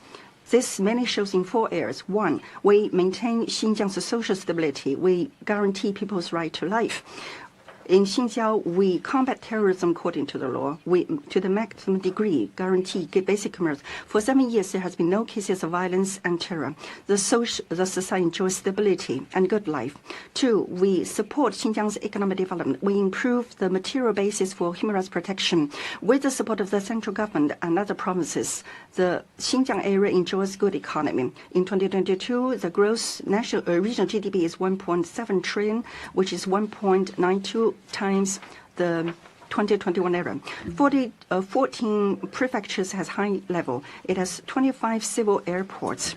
3, we improve people's life, improve social development. By 2022, the urban-rural per capita disposable income was 2.41, 2.2 times the level of 2012. Many people moving into new houses, and we have achieved 3 free health checkup. 4, we develop and protect culture. The Weiwar Mukam art and the Jesus epic manner, they are inscribed in the UN list of intangible cultural heritage. We use the national general language system and also use more than 10 ethnic languages. Thank you. Mr. President, now I would like to answer some questions concerning China's ratification of more international human rights instruments, including ICCPR. China has acceded or ratified 29 instruments, including 6 core UN human rights conventions. China values ratifying ICCPR, and we have been promoting relevant legal work to create conditions. The Convention concerns the political legal issues of a country, and relevant departments in China, in a sincere and responsible attitude, study the issue. As to when to ratify, it depends on when the national conditions are ready. Concerning suppressing human rights defenses, China is a country of rule of law, and everyone is equal before the law. There's no person, no place beyond the law, and no profession, no identity can be an excuse for evasion of justice. This is the case in all the countries of rule of law. There are certain people under the guise of human rights defenders, political dissidents, and labor rights defenders. They act in violation of law. They touch the red line of law. They are punished by law. This is not because of their ideas or their identity, but because they have violated law.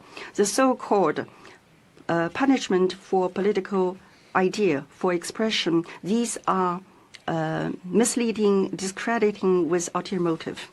This fully shows the principle of rule of law, the principle of equality before the law. This is the end of our second round of replies. Thank you. I thank the delegation of China for its comments and developments, and let's move back to the list of speakers of our interactive dialogue, and then I gave the floor to Samoa. Mr. President, Samoa extends our appreciation to the delegation of China for their report and welcomes them to Geneva. We commend China's achievement in completing all goals in the 2016-2020 National Human Rights Action Plan and significant contributions towards the implementation of the 2030 Agenda locally and worldwide. Our recommendations are as follows. 1. Ratify the Convention on Enforced Disappearances. 2. Ratify the TPNW. 3. Scale up climate mitigation measures and reduce fossil fuel consumption to ensure that global commitments are met And 4, continue to uphold the goals and principles of the UNFCCC and its Paris Agreement. We wish the People's Republic of China every success. I thank you. Thank you, Madam. وأعطي الكلمة للعربية السعودية. شكرا السيد الرئيس. نرحب بوفد Saudi Arabia. Thank you, President. We welcome the Chinese delegation and thank it for its presentation. We commend China's commitment to cooperating with international human rights mechanisms. We have taken note of your report and welcome the improvement in education, notably by incorporating human rights education into the curriculum. Recommendations disseminate best practices on the rights of persons with disabilities, pursue efforts to hold the World Human Rights Forum and similar initiatives. We thank you for... I now call upon the delegation of Senegal. Thank you, President. We bid a warm welcome to the Chinese delegation and congratulate you on the presentation of your national report. We commend the implementation of a number of laws in the area of human rights, contributing to strengthening the legal framework for promoting and protecting human rights. We welcome these efforts, and in constructive spirits we have the following recommendations. 1, consider establishing a national mechanism for promoting equality, dealing with discrimination, including discrimination against older persons, and to write reports on this subject. Strengthen measures to protect the rights of domestic migrant workers or migrant domestic workers. We wish China every success in implementing the recommendations. Thank you. Floor to Serbia. Thank you, Mr. President. The Republic of Serbia welcomes the delegation of the People's Republic of China at the UPR session and thanks it for presenting its national report. Serbia commends China for its dedication to the UPR process, welcoming its achievement of the poverty reduction target of the 2030 Agenda for Sustainable Development 10 years ago ahead of schedule, its accession to the 1930 Convention on Forced Labor and the 1957 Convention on the Abolition of Forced Labor, the amendment on the law of the protection of human rights to include a definition of discrimination against women, as well as for integrating the human rights education into curriculum standards of primary and secondary schools. We recommend China to continue providing public welfare legal services for migrant workers, as well as its effect in combating of human trafficking. We encourage China to continue its active cooperation with the UN human rights mechanisms. Serbia wishes China a successful and fruitful review process. Thank you. Thank you, sir. Now Seychelles by video message. Seychelles welcomes the delegation of the People's Republic of China and recognizes China's efforts in upholding the fundamental tenets of human rights. Seychelles commends the intensified efforts of China towards the implementation of the Open Government Information Regulation on information disclosure to protect the people's right to information and recommends that the necessary resources be made available towards the fulfillment of this commitment. Seychelles further commends the implementation of the National Rights Action Plan 2016-2020 by China and welcomes the 2021-2025 plan. Seychelles wishes the delegation of China a fruitful session and a successful implementation of the recommendations. Thank you, sir. I now give the floor to Sierra Leone. Mr. Ambassador, you have the floor. Mr. President, thank you. Thank you very much. Sierra Leone extends a warm welcome to the delegation of China and to His Excellency Mr. Chen, the Ambassador and Permanent Representative of China to the UN here in Geneva. My delegation acknowledges and commends China for its extraordinary achievements in eradicating poverty for its 1.4 billion citizens. China's establishment of the world's largest education, social and healthcare systems are also very highly commendable. In the spirit of constructive engagement, we offer the following recommendations.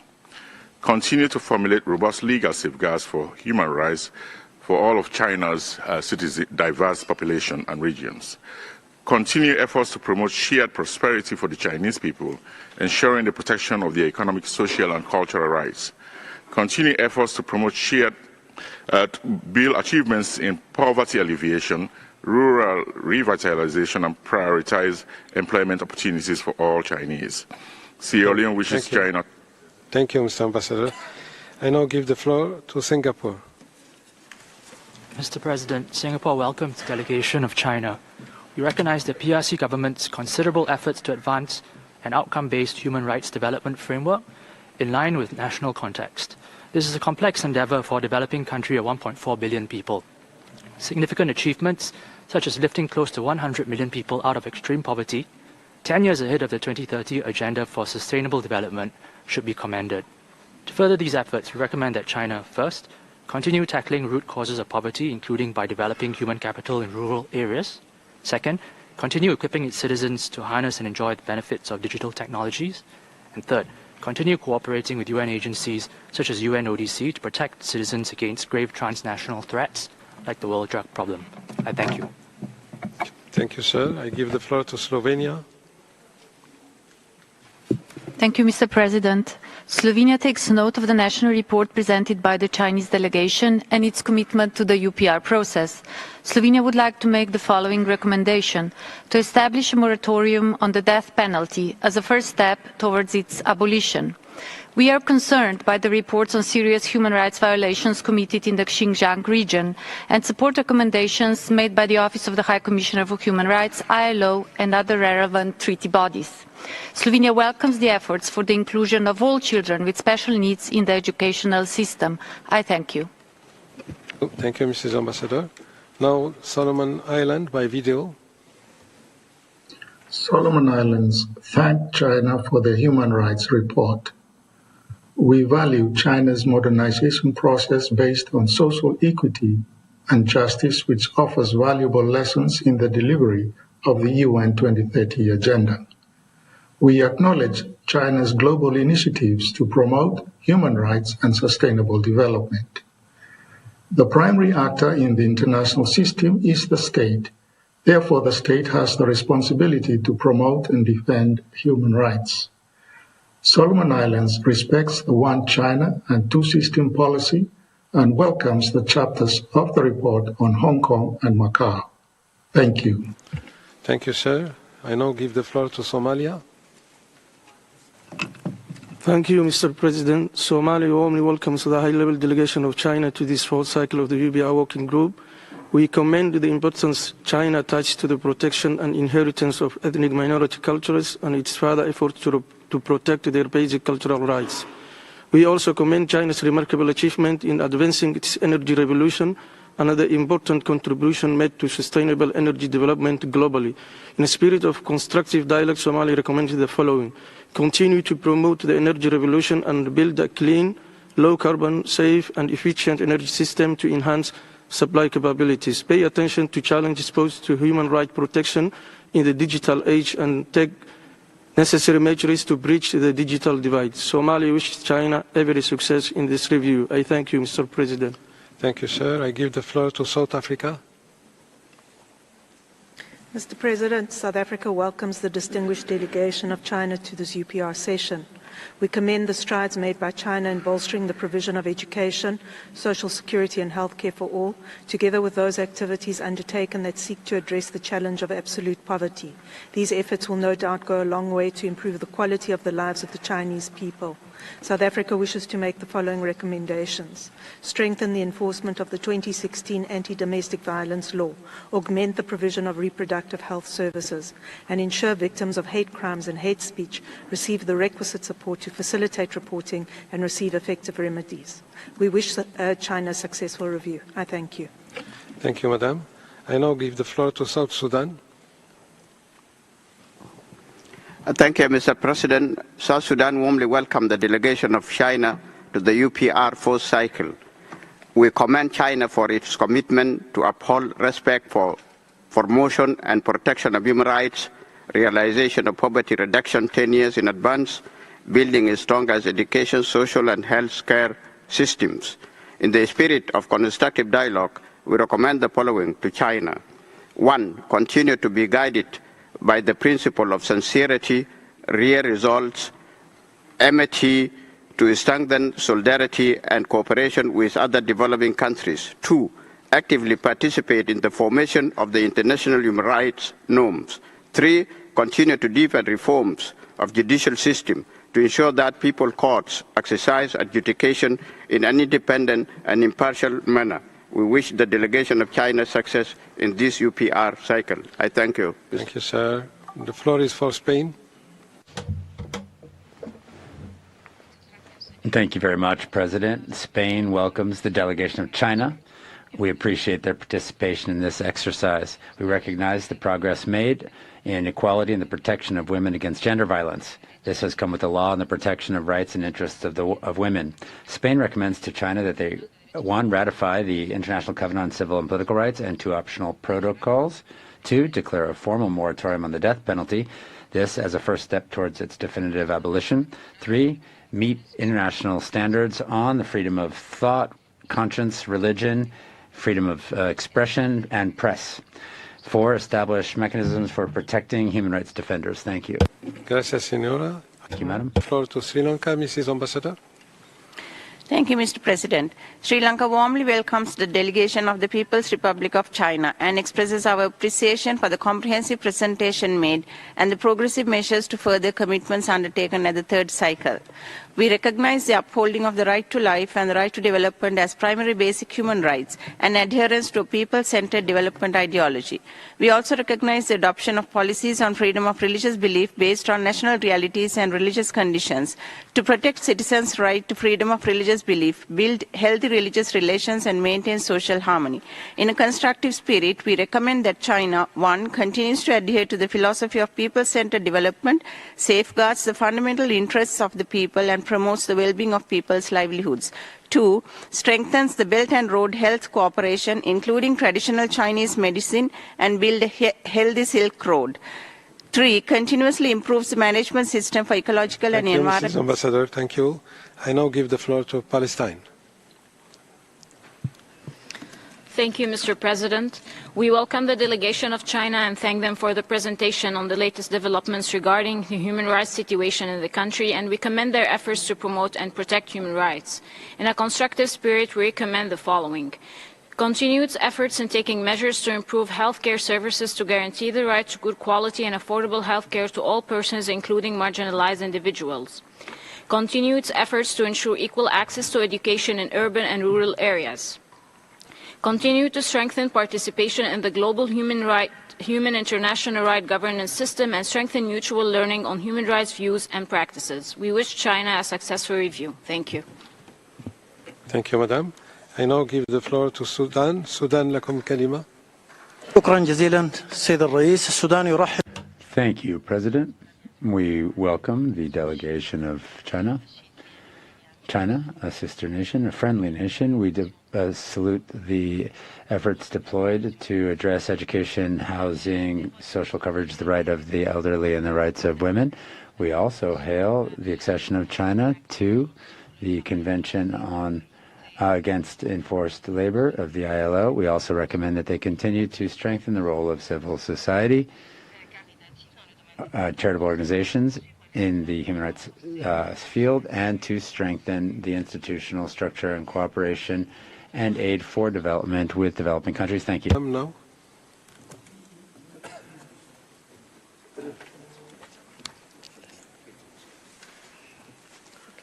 Suriname, please, you have the floor. Thank you, President.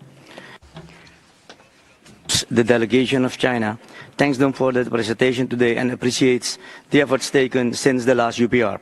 We are taking note of the national report of China and all other relevant reports in this regard. Suriname warmly congratulates China for a successful review and wish them all success in implementing the accepted recommendations. I thank you, President. Thank you, sir. The floor is for Sweden, Mrs. Ambassador. President, the human rights situation in China, including Hong Kong, is seriously concerning, especially regarding restrictions on the right of freedom of expression and of persons belonging to minorities. Sweden recommends 1. Take urgent steps to fully respect the rights of ethnic and religious minorities, especially in Xinjiang and Tibet. 2. Abolish or reform the use of residential surveillance at the designated location and other forms of extrajudicial detention to ensure compliance with international human rights law. 3.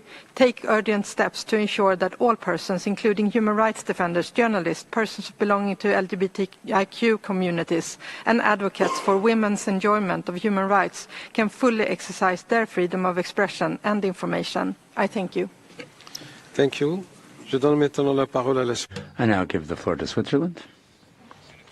Thank you, President. Switzerland welcomes the delegation of China, and we make the following recommendations. 1, bolster protection of Tibetan culture and language in the compulsory education system, and authorize the creation of private Tibetan schools.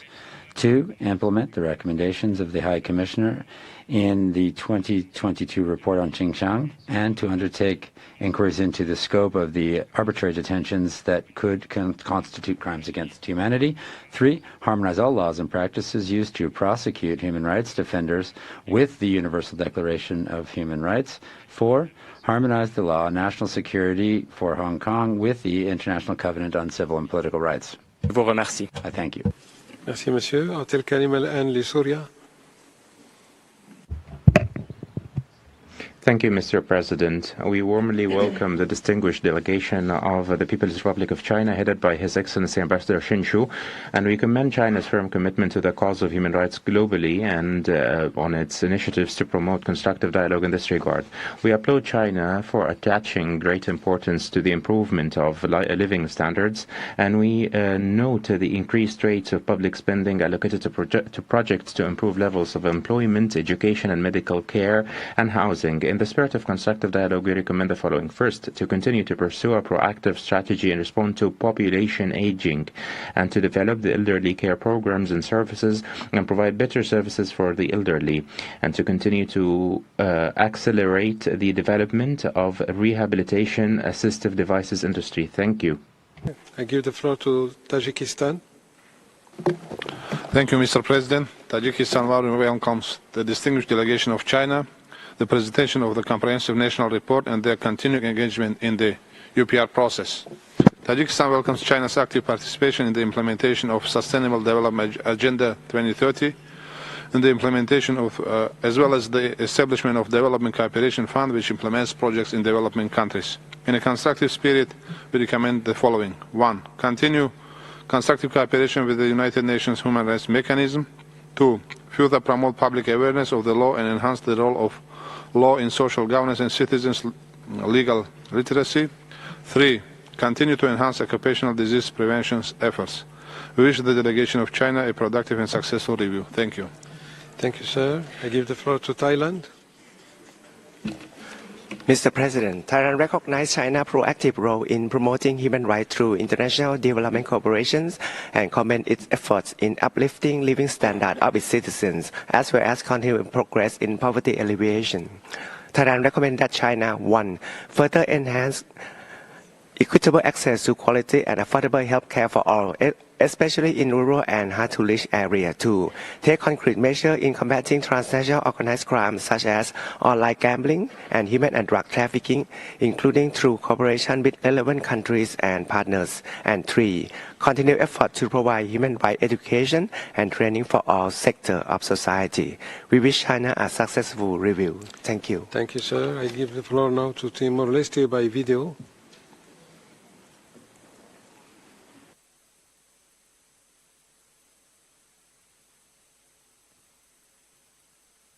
Commends the progress made by China on human rights since its last UPR.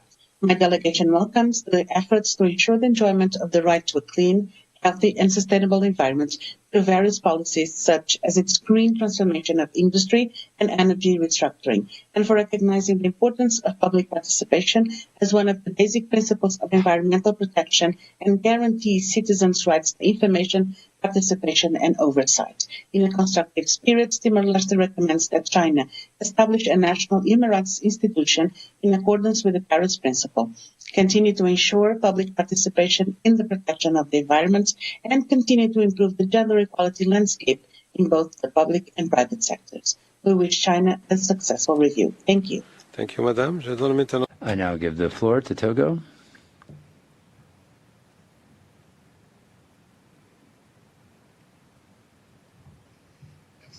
Thank you, President. Togo would like to congratulate China for the implementation of the recommendations from the previous review before the working group of the UPR. Togo also welcomes the adoption of laws aimed at protecting the rights and interests of ethnic minorities, women, children, the elderly, persons with disabilities, and other specific groups. However, Togo would like to recommend First, to take measures to strengthen judicial administrative protection of all citizens, and two, to bolster the process of building an environment conducive to a Chinese society that is advantageous and profitable for all social layers in China. Lastly, my delegation wishes full success to China in the implementation of the recommendation of this UPR. Thank you. Then Tobago. Thank you, Mr. President. Trinidad and Tobago thanks the government of China for its comprehensive report and engagement in this UPR process. We take note of the progress made since the last review, such as the strengthening of its human rights legislation through the enactment of new laws and amendment of existing ones. The amendment of laws relating to the protection of women's rights and the protection of minors is highlighted. Noting the challenges outlined in its report and in a constructive spirit, Trinidad and Tobago recommends that China continue efforts to address the development and income disparities between urban and rural areas and strengthen efforts to tackle environmental challenges. We wish the delegation of China a productive review. Thank you. Thank you, Madam. The floor is now given to Tunisia. I give the floor to Tunisia. Your Excellency, Ambassador. Thank you, Mr. President. My country's delegation would like to welcome the Chinese delegation and thank them for the national report. We commend the efforts taken by the government to implement the previous UPR's recommendations and adopting many laws and policies to promote human rights. We highly appreciate the Chinese government's interest in the issue of employment and adopting a strategy for employment as a priority. We recommend the following: pursue efforts to protect personal information and the human dignity of citizens. Second, to promote oversight on safety in main industries. And third, to continue improvement of legal aid and national judicial aid system. We wish the Chinese delegation success in this UPR. To Turkey. Turkey welcomes the delegation of China and thanks them for their presentation. We commend the enhancement of the right to development, notably the progress achieved to alleviate poverty and the improvement of infrastructure and access to healthcare services in society, including the ethnic communities. That said, China should continue its endeavors to improve overall conditions of all components of its population, including the Uyghur Turks, with full respect to their distinct identity, religion, and language. We recommend China to uphold and ensure universal human rights, continue efforts towards improving healthcare and infrastructure services in rural areas, strengthen measures to improve the conditions of all vulnerable groups, such as the disabled and the elderly, and guarantee their social rights, work closely on human rights issues with the relevant international bodies. We wish China a successful review. Thank you. Thank you, Madam. I now give the floor to Turkmenistan. Thank you. Mr. Chair, Turkmenistan welcomes the distinguished delegation of the People's Republic of China and thanks for the detailed presentation for its national report. While positively noting the measures taken by China to strengthening the constitutional, legislative and institutional framework to promote and protect human rights, Turkmenistan would like to submit the following recommendations. First, consistently implement national programs and plans to ensure the human rights. Second, to pursue efforts aimed at promoting rights of children, women, persons with disabilities, ethnic minorities. In conclusion, Turkmenistan wishes the government of China a successful UPR review. Thank you. Thank you, sir. The floor is for Uganda. Thank you, Mr. President. We congratulate the delegation of China upon the presentation of her report and commend the government for dedicated attention to socio-economic rights that positively influence the enjoyment of all the other rights. In the spirit of constructive dialogue, Uganda makes two recommendations. One, strengthen national mechanisms to protect rights of the girls and women by including them in political decision-making. Two, continue to strengthen the existing laws and make policies to protect the rights of economic migrants, especially migrants of African descent. Uganda wishes China a successful review. Sheshe. Thank you, Madam. I now give the floor to Ukraine, Mrs. Ambassador. Thank you, Mr. President. Ukraine welcomes the delegation of China and thanks for the presentation of the report. We commend China's commitment to the promotion of humanity's common values, which embrace universal and inalienable human rights. In the spirit of constructive engagement, the Ukrainian delegation would like to recommend to implement the goals of strengthening democracy, expanding people's participation in political affairs, and protecting their enjoyment of human rights and freedoms, to ratify all human rights treaties to which it is not yet a party, to cooperate fully with the UN human rights mechanisms, to intensify efforts to prevent, detect and combat trafficking in persons. We wish China a successful review. Thank you. I now give the floor to the United Arab Emirates. To welcome and thank the Chinese delegation for the comprehensive presentation of their national report. We commend the efforts by China to enhance and protect human rights, including ensuring the right to health and enhancing the social security system. We would like to make the following recommendations. 1. Promote the digitalization of education and building a learning society with lifelong learning for all. 2. Continue to optimize the allocation of resources and narrow the development gap between children in urban and rural areas. 3. Continue to enhance and develop policies and procedures aimed at achieving the SDGs. Finally, we wish China all success in the spirit of constructive and interactive dialogue. Thank you, Mr. President. Thank you, Mr. Ambassador. The floor is for United Kingdom. Mr. Ambassador. There's 4 recommendations. 1, cease the persecution and arbitrary detention of Uyghurs and Tibetans and allow genuine freedom of religion or belief and cultural expression without fear of surveillance, torture, forced labor or sexual violence, and implement OHCHR recommendations on Xinjiang. 2, repeal the law on safeguarding national security in Hong Kong as recommended by the UN and cease prosecutions including of Jimmy Lai. 3, guarantee an impartial judiciary and cease harassment of lawyers, the use of the death penalty and residential surveillance in a designated location. 4, cease the restrictions of civil society and independent media and forced repatriations and stop targeting human rights defenders. Merci, Monsieur le Président. Merci. I now give the floor to the United Republic of Tanzania. Thank you, Mr. President. The United Republic of Tanzania welcomes the delegation of China to the review session. We commend China for the steps it has taken in promoting and protecting human rights, in particular, for taking measures aimed at improving the free, compulsory and special education systems, providing needed services for young children and their families, and promoting inclusive education for and facilitation of employment of persons with disabilities. Recognizing that poverty and inequalities have negative impact on human rights, we applaud China for providing development assistance to developing countries, which is vital in developing equal opportunities.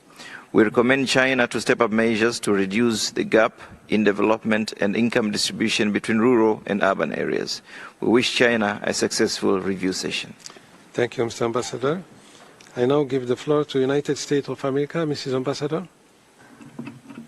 We recommend that China release all arbitrarily detained individuals, many of whom were named by the UN Working Group, cease harassment, surveillance, and threats against individuals abroad and in China, including Xinjiang, Tibet, and Hong Kong, cease discrimination against individuals' culture, language, religion, or belief, and forcible assimilation policies, including boarding schools in Tibet and Xinjiang, and torture, unjust residential detention, and persecution throughout China, and forced labor, marriage, birth control, sterilization, abortion, and family separation in Xinjiang, repeal vague national security, counter-espionage, counterterrorism, and sedition laws, including the national security law in Hong Kong, and repressive measures against women, LGBTQI+ persons, laborers, and migrant workers, including in Hong Kong and Macau.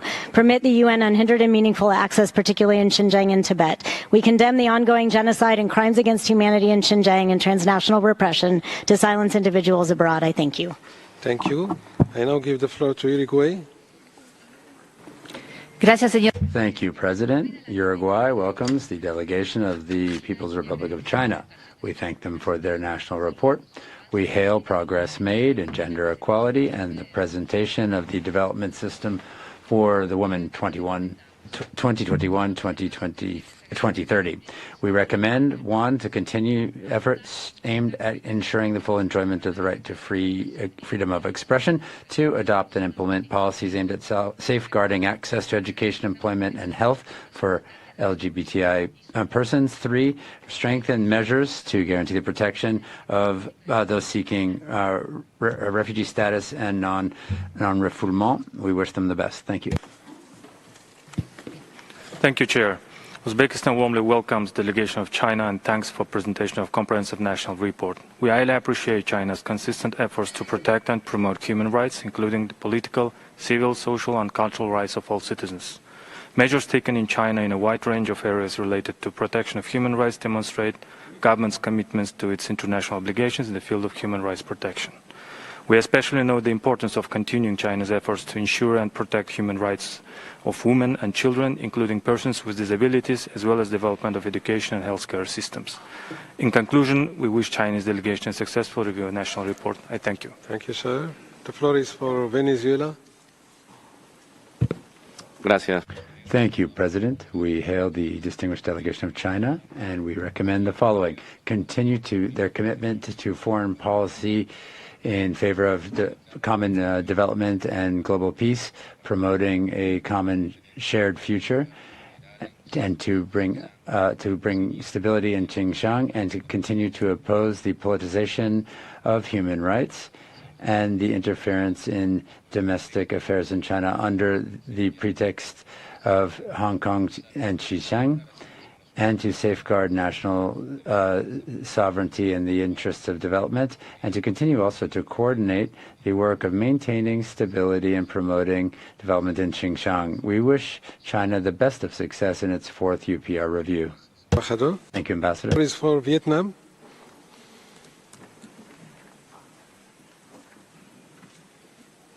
Vietnam, please.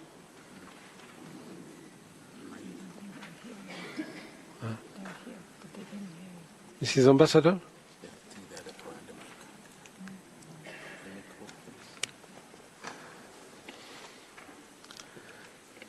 Is there any technical problem? So we will come back to you, Mrs. Ambassador, with your permission. We move to Yemen by video. Mr. President, we would like to welcome the head of the Chinese delegation and the members of the delegation, and we appreciate the report. We would like to commend the socio-economic development achieved by China and its determination to protect the rights of its citizens, to provide a dignified life, and this will definitely promote human rights and protect them. We appreciate the interest shown by the government of China in the field of human rights, and we recommend them to pursue efforts to continue cooperation with developing countries by holding relevant conferences and meetings. Now I give the floor to Zambia. Thank you, Mr. President. Zambia congratulates the distinguished delegation of China on the presentation of their national report and commend their efforts in guaranteeing all ethnic groups equal enjoyment of rights in accordance with the law. We will further commend efforts towards upholding the principles of respectful sovereignty of states and non-interference in internal affairs of member states. We reaffirm our support for the One China policy. In the spirit of constructive dialogue, we recommend the following: deepen the comprehensive reform of the judicial system and fully implement the judicial responsibility system. 2, strengthen efforts in protecting the ecological environment in light of its interdependence with human rights. And lastly, adopt a unified legal concept of disability that is aligned with the Convention on the Rights of Persons with Disabilities. We wish China a successful review. We thank you, Mr. President. Thank you, Madam. The floor is for Zimbabwe. Thank you, Mr. President. Zimbabwe commends China for its continued formulation and implementation of successive national human rights action plans and the accomplishment of targets and tasks set forth in the 2021 to 2025 action plan. We recommend the following. 1, continue to provide employment support and assistance to all categories of workers without discrimination, effectively advance the reform of the training of industrial workers, and smoothen the career development channels of employees through continuous education and improvement of their technical skills. 2, continue to share research findings and experiences based on China's own realities. We wish China every success in its review. Thank you. Thank you, sir. The floor is for Afghanistan. Thank you. Afghanistan welcomes the distinguished delegation of China and thanks them for their detailed presentation of their national report. We note the positive measures taken for the development of economic, social and cultural rights. In the spirit of constructive engagement, we wish to make the following 2 recommendations. 1, observe the international principle of non-refoulement and provide protection to migrants and refugees. Two, as a member of this Council, ensure that any engagement with the current Taliban de facto authority in Afghanistan is conditional on respecting and upholding the human rights of people of Afghanistan, particularly the rights of women and girls and other vulnerable groups. Finally, we wish China every success in the review process. I thank you. Thank you, sir. وأعطي الكلمة الآن للجزائر. I give the floor to Algeria. Thank you. Algeria warmly welcomes the distinguished delegation of China. We note with encouragement the progress being made by China in respect of the socio-economic development of its people. We would like to make the following recommendations. One, continue its national efforts to realize social and economic development and eradicate poverty and achieve comprehensive sustainable development for all. Two, continue to promote discussions in the Human Rights Council on the role of development in promoting and protecting human rights. We wish the government of China a successful review. Thank you. Shukran. And now I give the floor to Angola. Thank you, Mr. President. Angola warmly welcomes the delegation of China and values its constructive cooperation with human rights Council bodies, including by organizing international events towards the promotion of human rights at international level. In a collaborative spirit, Angola recommends China to strengthen measures related to poverty alleviation, in particular for the welfare of older persons, to increase financial and material support to institutions caring for persons with disabilities. Angola wishes China a successful UPR. I thank you, Mr. President. Thank you, Mrs. Ambassador. And now the floor is for Antigua and Barbuda by video message. Thank you, Mr. President. Antigua and Barbuda warmly welcomes the distinguished delegation from the People's Republic of China. We express deep appreciation for China's significant global role in the fight against COVID-19 and commend its efforts in ensuring equal and universal litigation services through comprehensive court reforms. In the spirit of collaboration, Antigua and Barbuda proposes 3 recommendations to China. First, to provide timely updates on China human rights action plans, sharing experiences to advance human rights initiatives. Second, to accelerate the construction of smart courts to enhance efficiency and accessibility in the legal system. Third, to promote smart healthcare and deepen health system reforms for integrated development and governance of health insurance, medical care, and medicine. Antigua and Barbuda sincerely thanks China for considering these recommendations and wishes China a successful review. The floor is for Argentina. Thank you, President. We commend the delegation of China for the progress made in poverty reduction. Argentina recommends, first, the ratification of all human rights treaties to which China is not yet a party, and in particular the International Convention on Protection of All People from Enforced Disappearances. 2, continue cooperation with the High Commissioner for Human Rights Office and allow more visits and technical exchanges. This would facilitate the implementation of recommendations from the High Commissioner's Office, treaty bodies, special procedures, and the 3rd UPR cycle. And 3rd, establish a moratorium on the death penalty and consider the possibility of abolishing the death penalty from domestic legislation. Thank you kindly. I now give the floor to you, Mrs. Ambassador, Vietnam.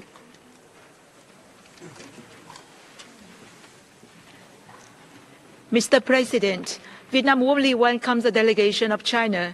We commend China for the remarkable progress made and wishes China every success with this UPR cycle. We recommend 1. Continue to pursue the Chinese human rights development path and take an active part in the international human rights governance. 2. Continue to deeply engage in the global industrial division of labor and cooperation and endeavor to preserve the diversity and stability of the international economic landscape. 3. Improve the mechanisms for preventing a return to poverty and implement regular monitoring of the population susceptible to a return to poverty. I thank you, Mr. President. Thank you. I now give the floor to Armenia. Mr. President, Armenia welcomes the delegation of China and thanks for the presentation of national report. Armenia welcomes the historical progress achieved in the area of poverty elimination in China. We are happy to note continued expansion of the social security and healthcare systems and recommend to make further efforts towards vulnerable groups, including people with disabilities. Armenia commends measures to enhance gender equality and parity and welcomes steps towards increased levels of women's participation in STEM. Armenia recommends to take further policy measures for better education and employment opportunities for women and girls living in rural and remote areas. I thank you, Mr. Chair. Thank you, Madam. The floor is for Australia. Thank you, President. Australia recommends China, 1, consistent with the OHCHR and other treaty body reports on Xinjiang and Tibet, repeal legislation and cease practices which discriminate against Tibetans and Uyghurs on the basis of race or religion, cease arbitrary detention, coercive labour transfer and family separation programs, and end restrictions on movement and on rights to enjoy their own culture and language. 2, consistent with Human Rights Committee and Special Procedure recommendations, including the repeal of the national security law in Hong Kong, we call on China to cease suppression of freedoms of expression, assembly, media and civil society. 3, consistent with the Committee Against Torture recommendation, repeal provisions of the criminal procedure law allowing detention under RSDL and end enforced disappearances. Thank you. Thank you. The floor is for Austria. Mrs. Ambassador. Thank you, Mr. President. Austria welcomes the delegation of China and thanks them for the presentation. We would like to offer the following recommendations. Cease the destruction of Uyghur cultural heritage and clarify the demolition or damaging of religious sites, as well as Uyghur, Kazakh and Kyrgyz UNESCO-listed cultural items. Repeal policies to forcibly assimilate Tibetan and Uyghur people culturally, religiously and linguistically. Abolish Chinese language boarding school systems for Tibetan and Uyghur pupils and ensure the right to education without discrimination, to family life and cultural rights. Take urgent measures to protect judicial independence and rule of law in Hong Kong, and ensure people in Hong Kong can exercise their rights of peaceful assembly and freedom of speech. Thank you very much. Thank you. I now give the floor to Azerbaijan. Thank you, Mr. President. Azerbaijan warmly welcomes the delegation of China and thanks the delegation for the national report. Azerbaijan appreciates China's commitment to the UPR process and positively acknowledges the progress achieved since the previous cycle of the UPR. Azerbaijan commends China for taking effective actions in resolving the problem of absolute poverty, in particular lifting 7.1 million rural people with disabilities out of absolute poverty and providing living allowances and nursing subsidies to more than 27 million people with severe or difficult disabilities. Azerbaijan recommends to China first develop a modern public legal service system that covers both urban and rural populations and carry out intensive activities to raise public awareness of the rule of law, and second, continue the improvement of the psychological service system and crisis intervention mechanisms. In conclusion, we wish the delegation of China a successful review. Thank you. Thank you, Madam. The floor is for Bahamas. Thank you, Mr. President. The Bahamas thanks China for its comprehensive national report and commends progress made since the last review cycle. We positively note China's commitment to human rights both at the national level, as evidenced in the establishment of initiatives such as the National Program for Poverty Alleviation, and internationally, such as through the Global Development and South-South Cooperation Fund.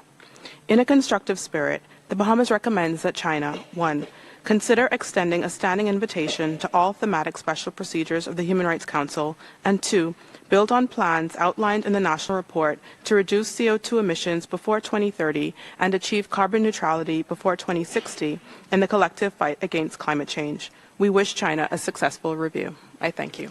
Thank you, Madam. أعطي الكلمة الآن للبحرين. I give the floor to Bahrain. The Kingdom of Bahrain warmly welcomes the delegation of China and thanks them for their national reports and presentation. We commend China's efforts in developing its education, social security, and health sector, as well as its active commitment in implementing the Human Rights Action Plan of China 2021-2025. We offer China the following recommendations. First, continue to implement its National Human Rights Action Plan. Second, further improve measures to reduce inequalities and discrimination against minorities and migrants. Third, continue its efforts to provide stable employment for the poor population. We wish China all success in its review. I thank you. Thank you, Madam. I now give the floor to Bangladesh. Mr. Ambassador. Thank you, Mr. President. Bangladesh warmly welcomes the distinguished delegation of China to its fourth cycle of EPR. We commend that China has lifted a significant segment of rural people out of poverty and achieved the poverty reduction target for the 2030 Agenda for Sustainable Development. China's progress in expanding healthcare, universalizing education, and affording housing is laudable. In the spirit of constructive cooperation, Bangladesh makes the following recommendations. 1. Further improve the welfare service system for persons with disabilities. 2.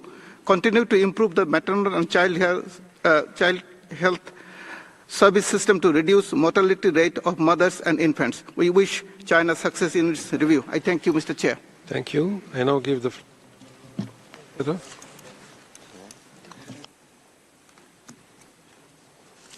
Thank you, Mr. President. Barbados extends a warm welcome to the delegation of China and welcomes progress made since the last UPR.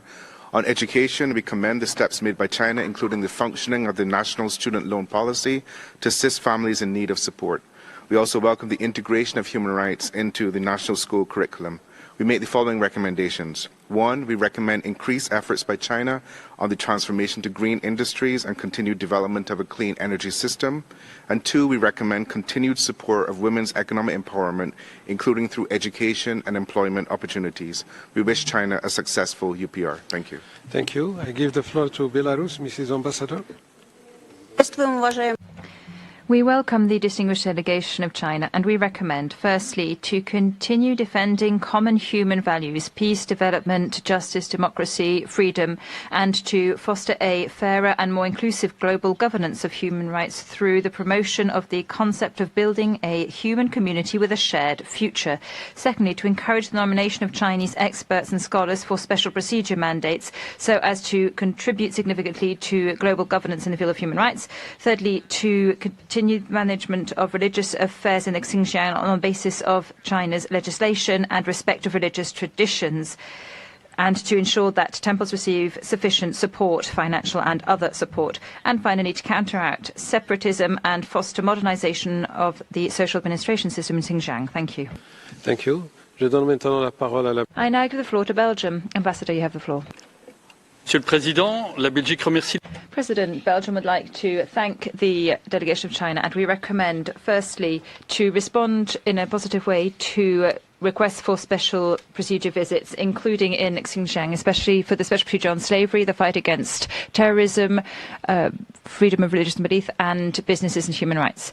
Secondly, to ensure that legal measures aimed at protecting national security are strictly defined and in accordance with international human rights law, and therefore revise the security law for Hong Kong. And thirdly, to review the law on the worst forms of crime. Thank you. Thank you. I now give the floor to Benin.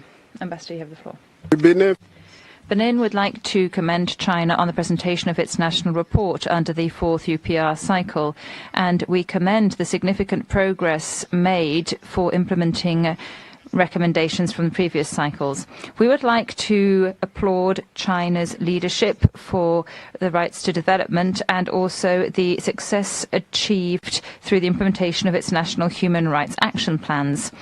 We recommend China build on this progress by ratifying the Convention on the Rights of all Migrant Workers and their family members.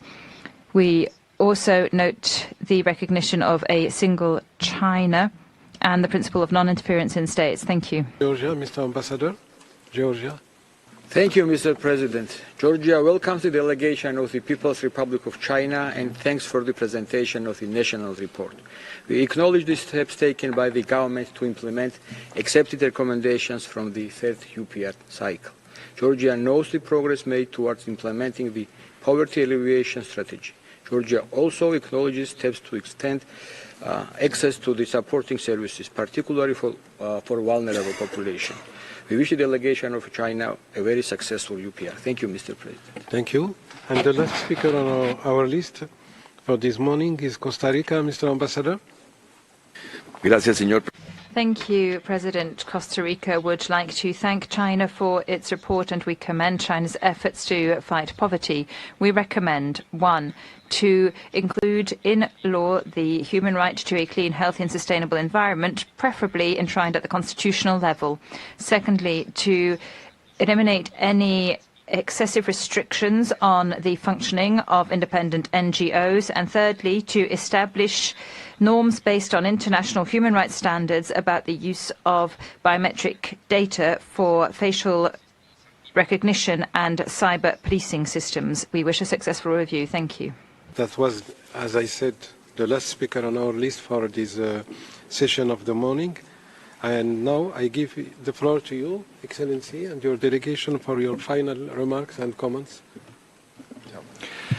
Mr. President, during the final round, we are going to hear responses from colleagues from Hong Kong and Macau and the State Administration on Religious Affairs, Commission on Ethnic Affairs, Ministry of Culture and Tourism, as well as from Tibet and Xinjiang. They will answer the questions you have just posed and those questions posed in the written questions. And concerns on Hong Kong were raised today. However, some of these clearly come from misconceptions and a lack of understanding about our real situation. I'm pleased to explain. No country will watch with folded arms in the face of acts and activities that endangered national security. For those who doubted the need for the Hong Kong national security law, let me bring you back to the darkest time of Hong Kong in 2019. Violent and ransom assaults took place on our streets like never before. Thousands of petrol bombs were thrown. Public property was destroyed. Traffic was brought to a standstill, and law enforcement officers were viciously attacked. Our community was traumatized. Radical forces blatantly advocated Hong Kong independence and sought foreign interference, jeopardizing our nation's sovereignty, security, and development interests. The Hong Kong National Security Law was enacted precisely to tackle this situation, to bring back stability, security, as well as the rights and freedoms which people in Hong Kong have been deprived of during such a period of serious violence. Its implementation has played an important role, allowing Hong Kong residents to return to their peaceful and prosperous way of living. Fundamental rights and freedoms, including freedoms of speech and of the press, etc., are guaranteed by the Basic Law at the constitutional level. Article 4 of the Hong Kong National Security Law clearly stipulates that human rights shall be respected and protected in safeguarding national security. Any measures or enforcement action taken under the Hong Kong National Security Law must observe this principle.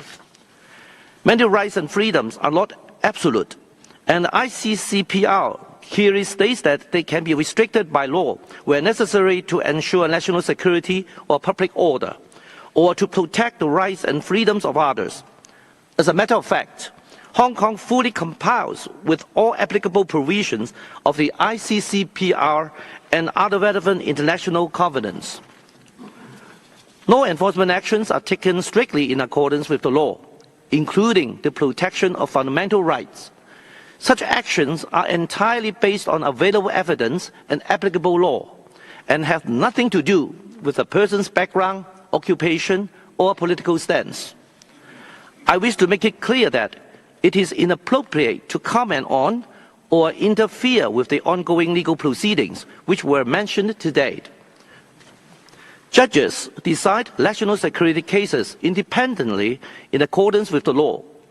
The suggestion that certain individuals or groups should be immune from legal consequences for their illegal acts is no different from advocating a special pass to break the law. This totally runs contrary to the spirit of the rule of law. It is the legitimate rights and duty of every state to safeguard its national security, and to do so by enacting laws is in line with international practice. In fact, it is our constitutional responsibility to enact local legislation to safeguard national security. The provisions of the Basic Law, including those on the protection of human rights, will be fully observed when we take forward the legislative exercise. Mr. President, the Hong Kong Special Administrative Region Government is firmly committed, as ever, to the protection of human rights and always seek to make improvements suited to Hong Kong's reality. We have expanded support for women, children, the elderly, the disadvantaged, the ethnic minorities, our imported workers, etc. And we have emerged from challenges with even greater strengths. With the strong support from our country, we will continue to better harness our unique institutional strengths in a new chapter from stability to prosperity. Thank you. 主席先生，我现在回答有。Mr. President, now I respond to the advanced questions.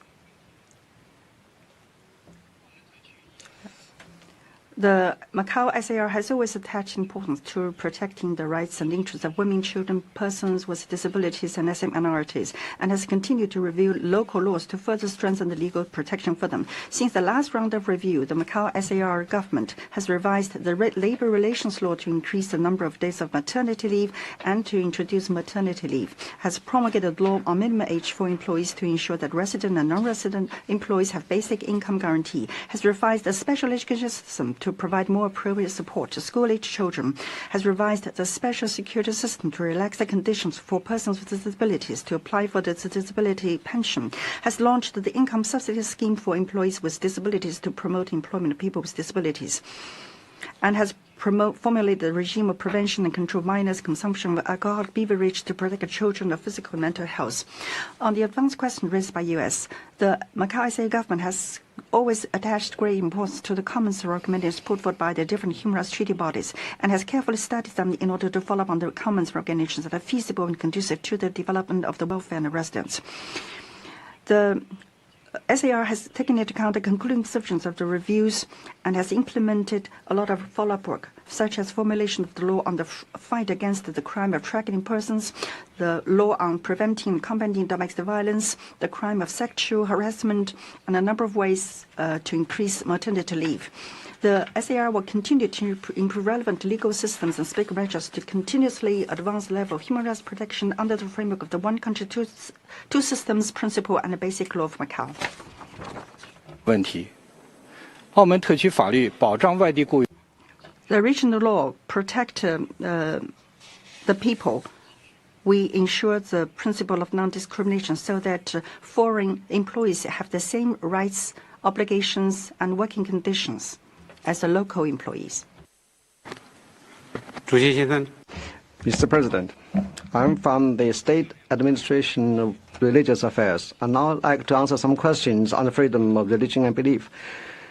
Respecting and protecting the freedom of religion and belief is a basic national policy. The protection of such a right is enshrined in the Constitution and laws. Article 36 of the Constitution stipulates that the citizens of the People's Republic of China shall enjoy the freedom of religion and belief.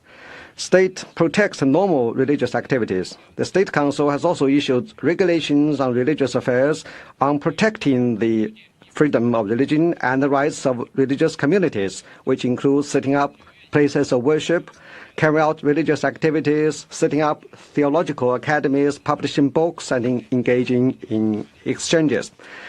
According to the administration rule, the religious activities of foreigners in China, our government respects the freedom of religion and belief of foreigners in China and their interest in engaging exchanges with their Chinese counterparts. Guided by such a policy, the religious activities run by Chinese believers have made important progress.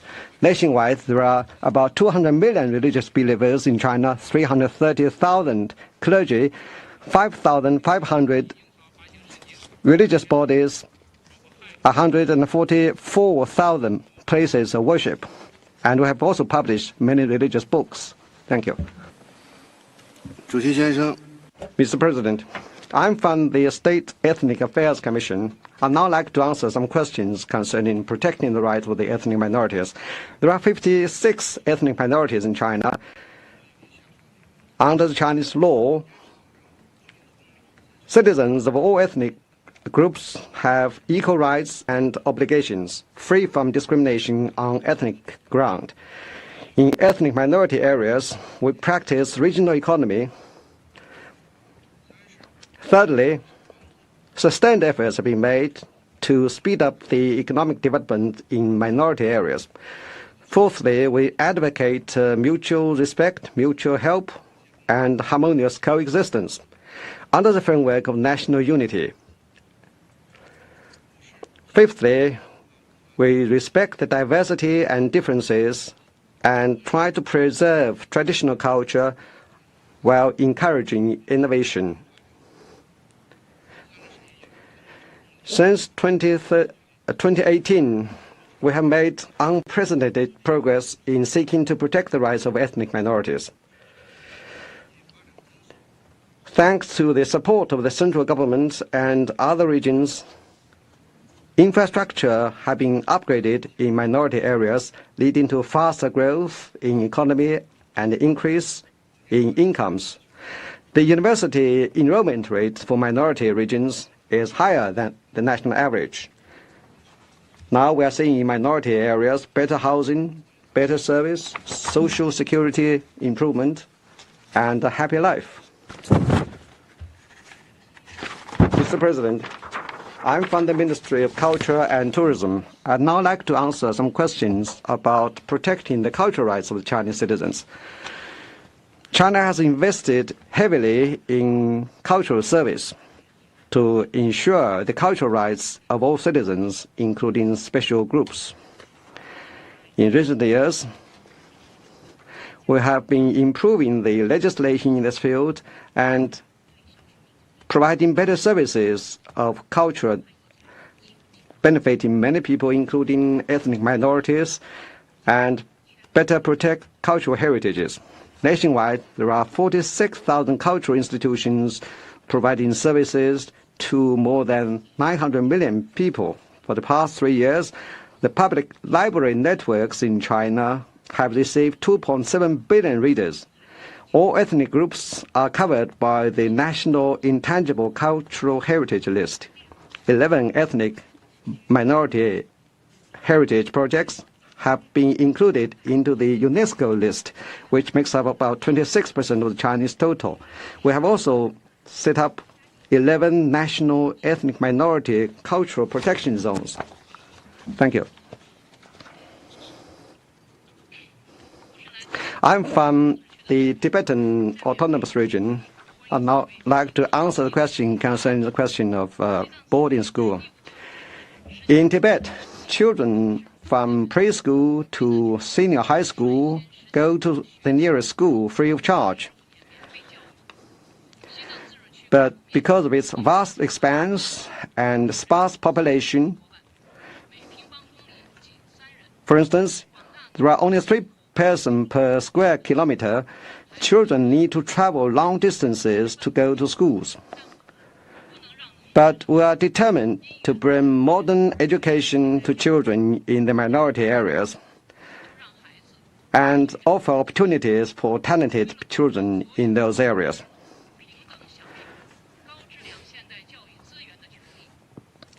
Therefore, we have introduced a hybrid model of boarding school plus day schools based on the wishes of the students and their parents.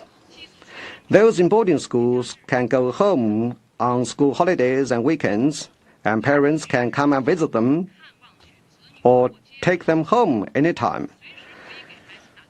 They can also call their children anytime. Such practice, in fact, started in 1990s in rural areas of China and was then expanded to other areas based on popular demands.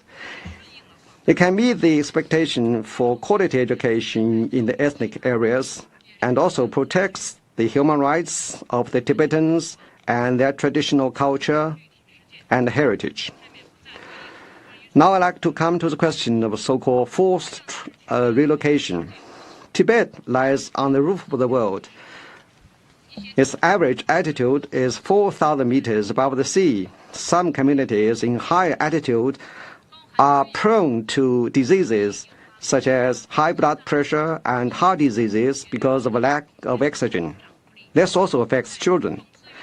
Based on their personal consent, we have relocated some of them to lower altitude areas more suitable for living. For instance, 30 kilometers outside Lhasa, there is a village called Shiji Jixiang. There are 303 households. 48 households were relocated from the high altitude areas.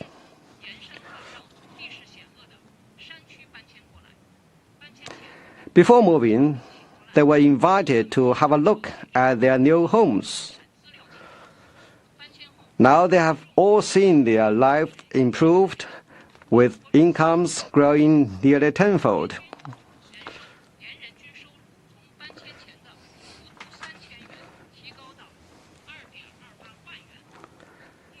Now this village has become a tourist attraction.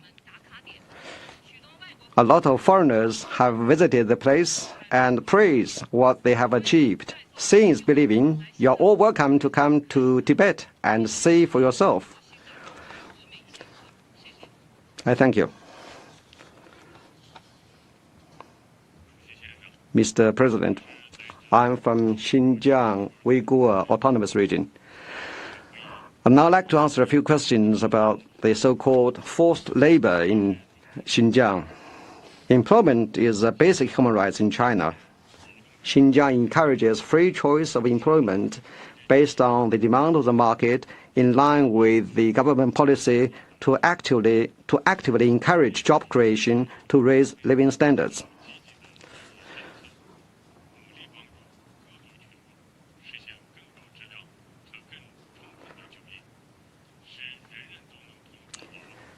In this way, all people can improve their lives through their own labor. Chinese constitution and laws prohibit forced labor. People of all ethnic groups are free to choose their jobs without any restriction whatsoever. They can decide for themselves where they want to go, what job they want to do, and there has never been any restriction to their personal freedom. The rights to remuneration, leisure, holiday, and occupational safety are all protected by the law. There is no such a thing as forced labor in Xinjiang. Now I'd like to come to the allegations concerning the Center for Vocational Education and Training. Those centers are actually boarding schools set up according to the law to de-radicalize those who are indoctrinated by extremism into committing minor crimes. The idea is to educate and help them so as to remove the hotbed of terrorism and extremism.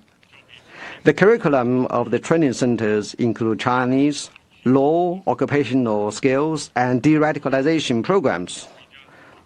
Trainees can regularly visit their homes and receive visitors and take video calls.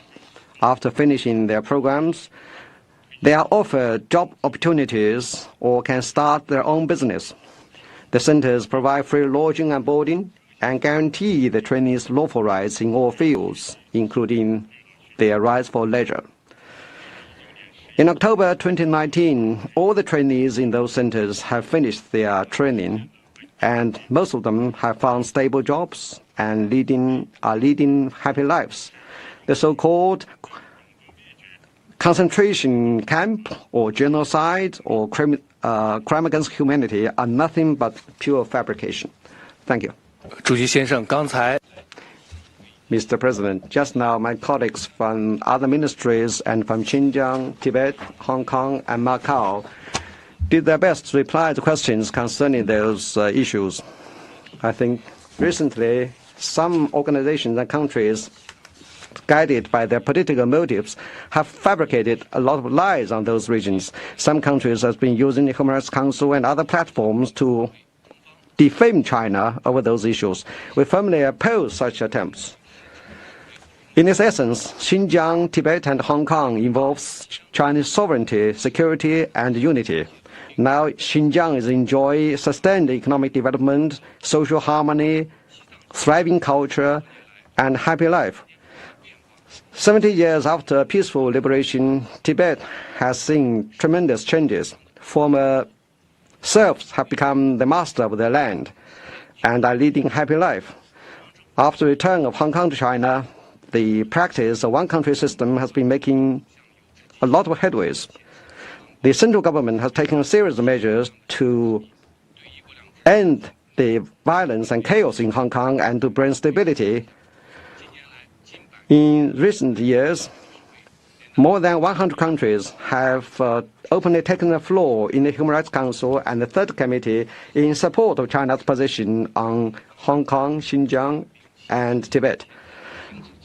This is the voice of justice. We call on those small number of countries to abandon their prejudices and stop politicizing and weaponizing human rights issues and stop interfering in China's internal affairs over the question of Xinjiang, Tibet, and Hong Kong. We will stop with our answers at this stage. Thank you, sir.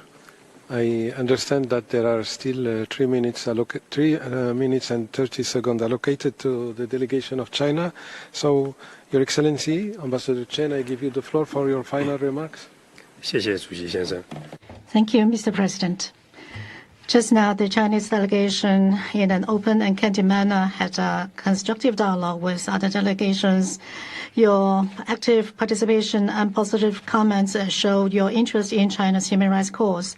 On behalf of the Chinese government, I'd like to express our heartfelt thanks. We have listened carefully and took note of your statements. Most countries have upheld the principles of objectivity, transparency, non-selectivity, non-confrontation, and non-politicization, and they have acknowledged China's unremitting efforts and historical achievements in human rights. They made clear your willingness to exchange and mutual learning with China in human rights. This is highly appreciable to us.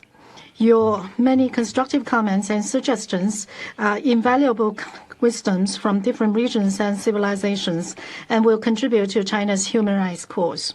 We have recorded them carefully and will study them carefully and adopt them positively.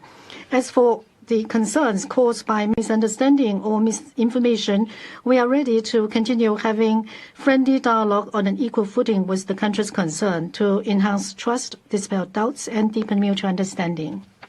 Meanwhile, we regret to note that a few countries groundlessly accuse and smear China based not on facts but on ideological bias and unfounded rumors and lies. This is inconsistent with the purposes and the principles of UPR. My colleagues have already stated our solemn position on this.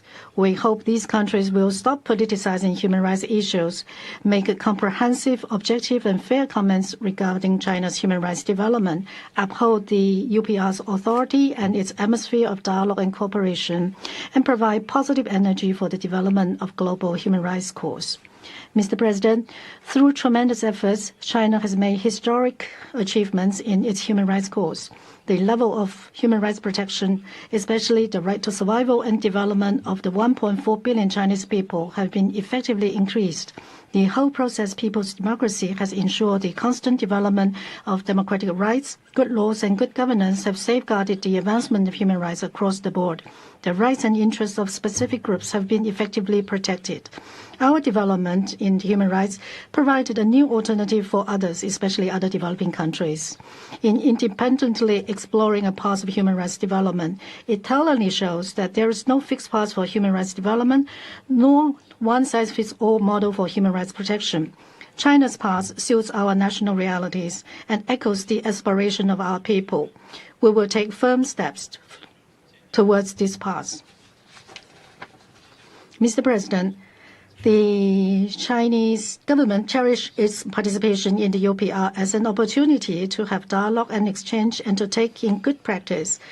We are ready to continue constructive human rights dialogue and cooperation with all parties on the basis of equality and mutual respect to learn from each other to make progress together. We are ready to work with all parties for fair and more just, equitable, and inclusive global human rights governance. Finally, on behalf of the Chinese government, I wish to thank once again you, Mr. President, fellow delegates, Troika, the Secretariat, the UN office at Geneva, and the interpreters for making the smooth running of this UPR possible. Thank you, Mr. President. Thank you, Your Excellency Ambassador Chen Zhu, and your delegation for the presentation and the participation in this review. The report of this review will be prepared by the members of the Troika, namely the representative of Albania, Malawi, and the United Arab Emirates. In accordance with the procedure implemented in 2015, The recommendation section is scheduled for distribution on Thursday, 25 January at 12:30 p.m. and will be considered for adoption on Friday, 26 January as from 3:30 p.m. The full report, including the summary section, will be circulated by email on Friday, 9 February 2024. This then brings us to the end of our meeting. We will reconvene this afternoon at 2:30 p.m. for the review of Nigeria. Speaking time will be 55 seconds for all. Inscribed speakers who wish to withdraw from the list are kindly invited to use the online system event for withdrawals at the latest 30 minutes before the start of the review.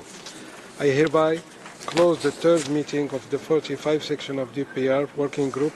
Thank you all for your cooperation and wish you a nice afternoon. Thank you so much.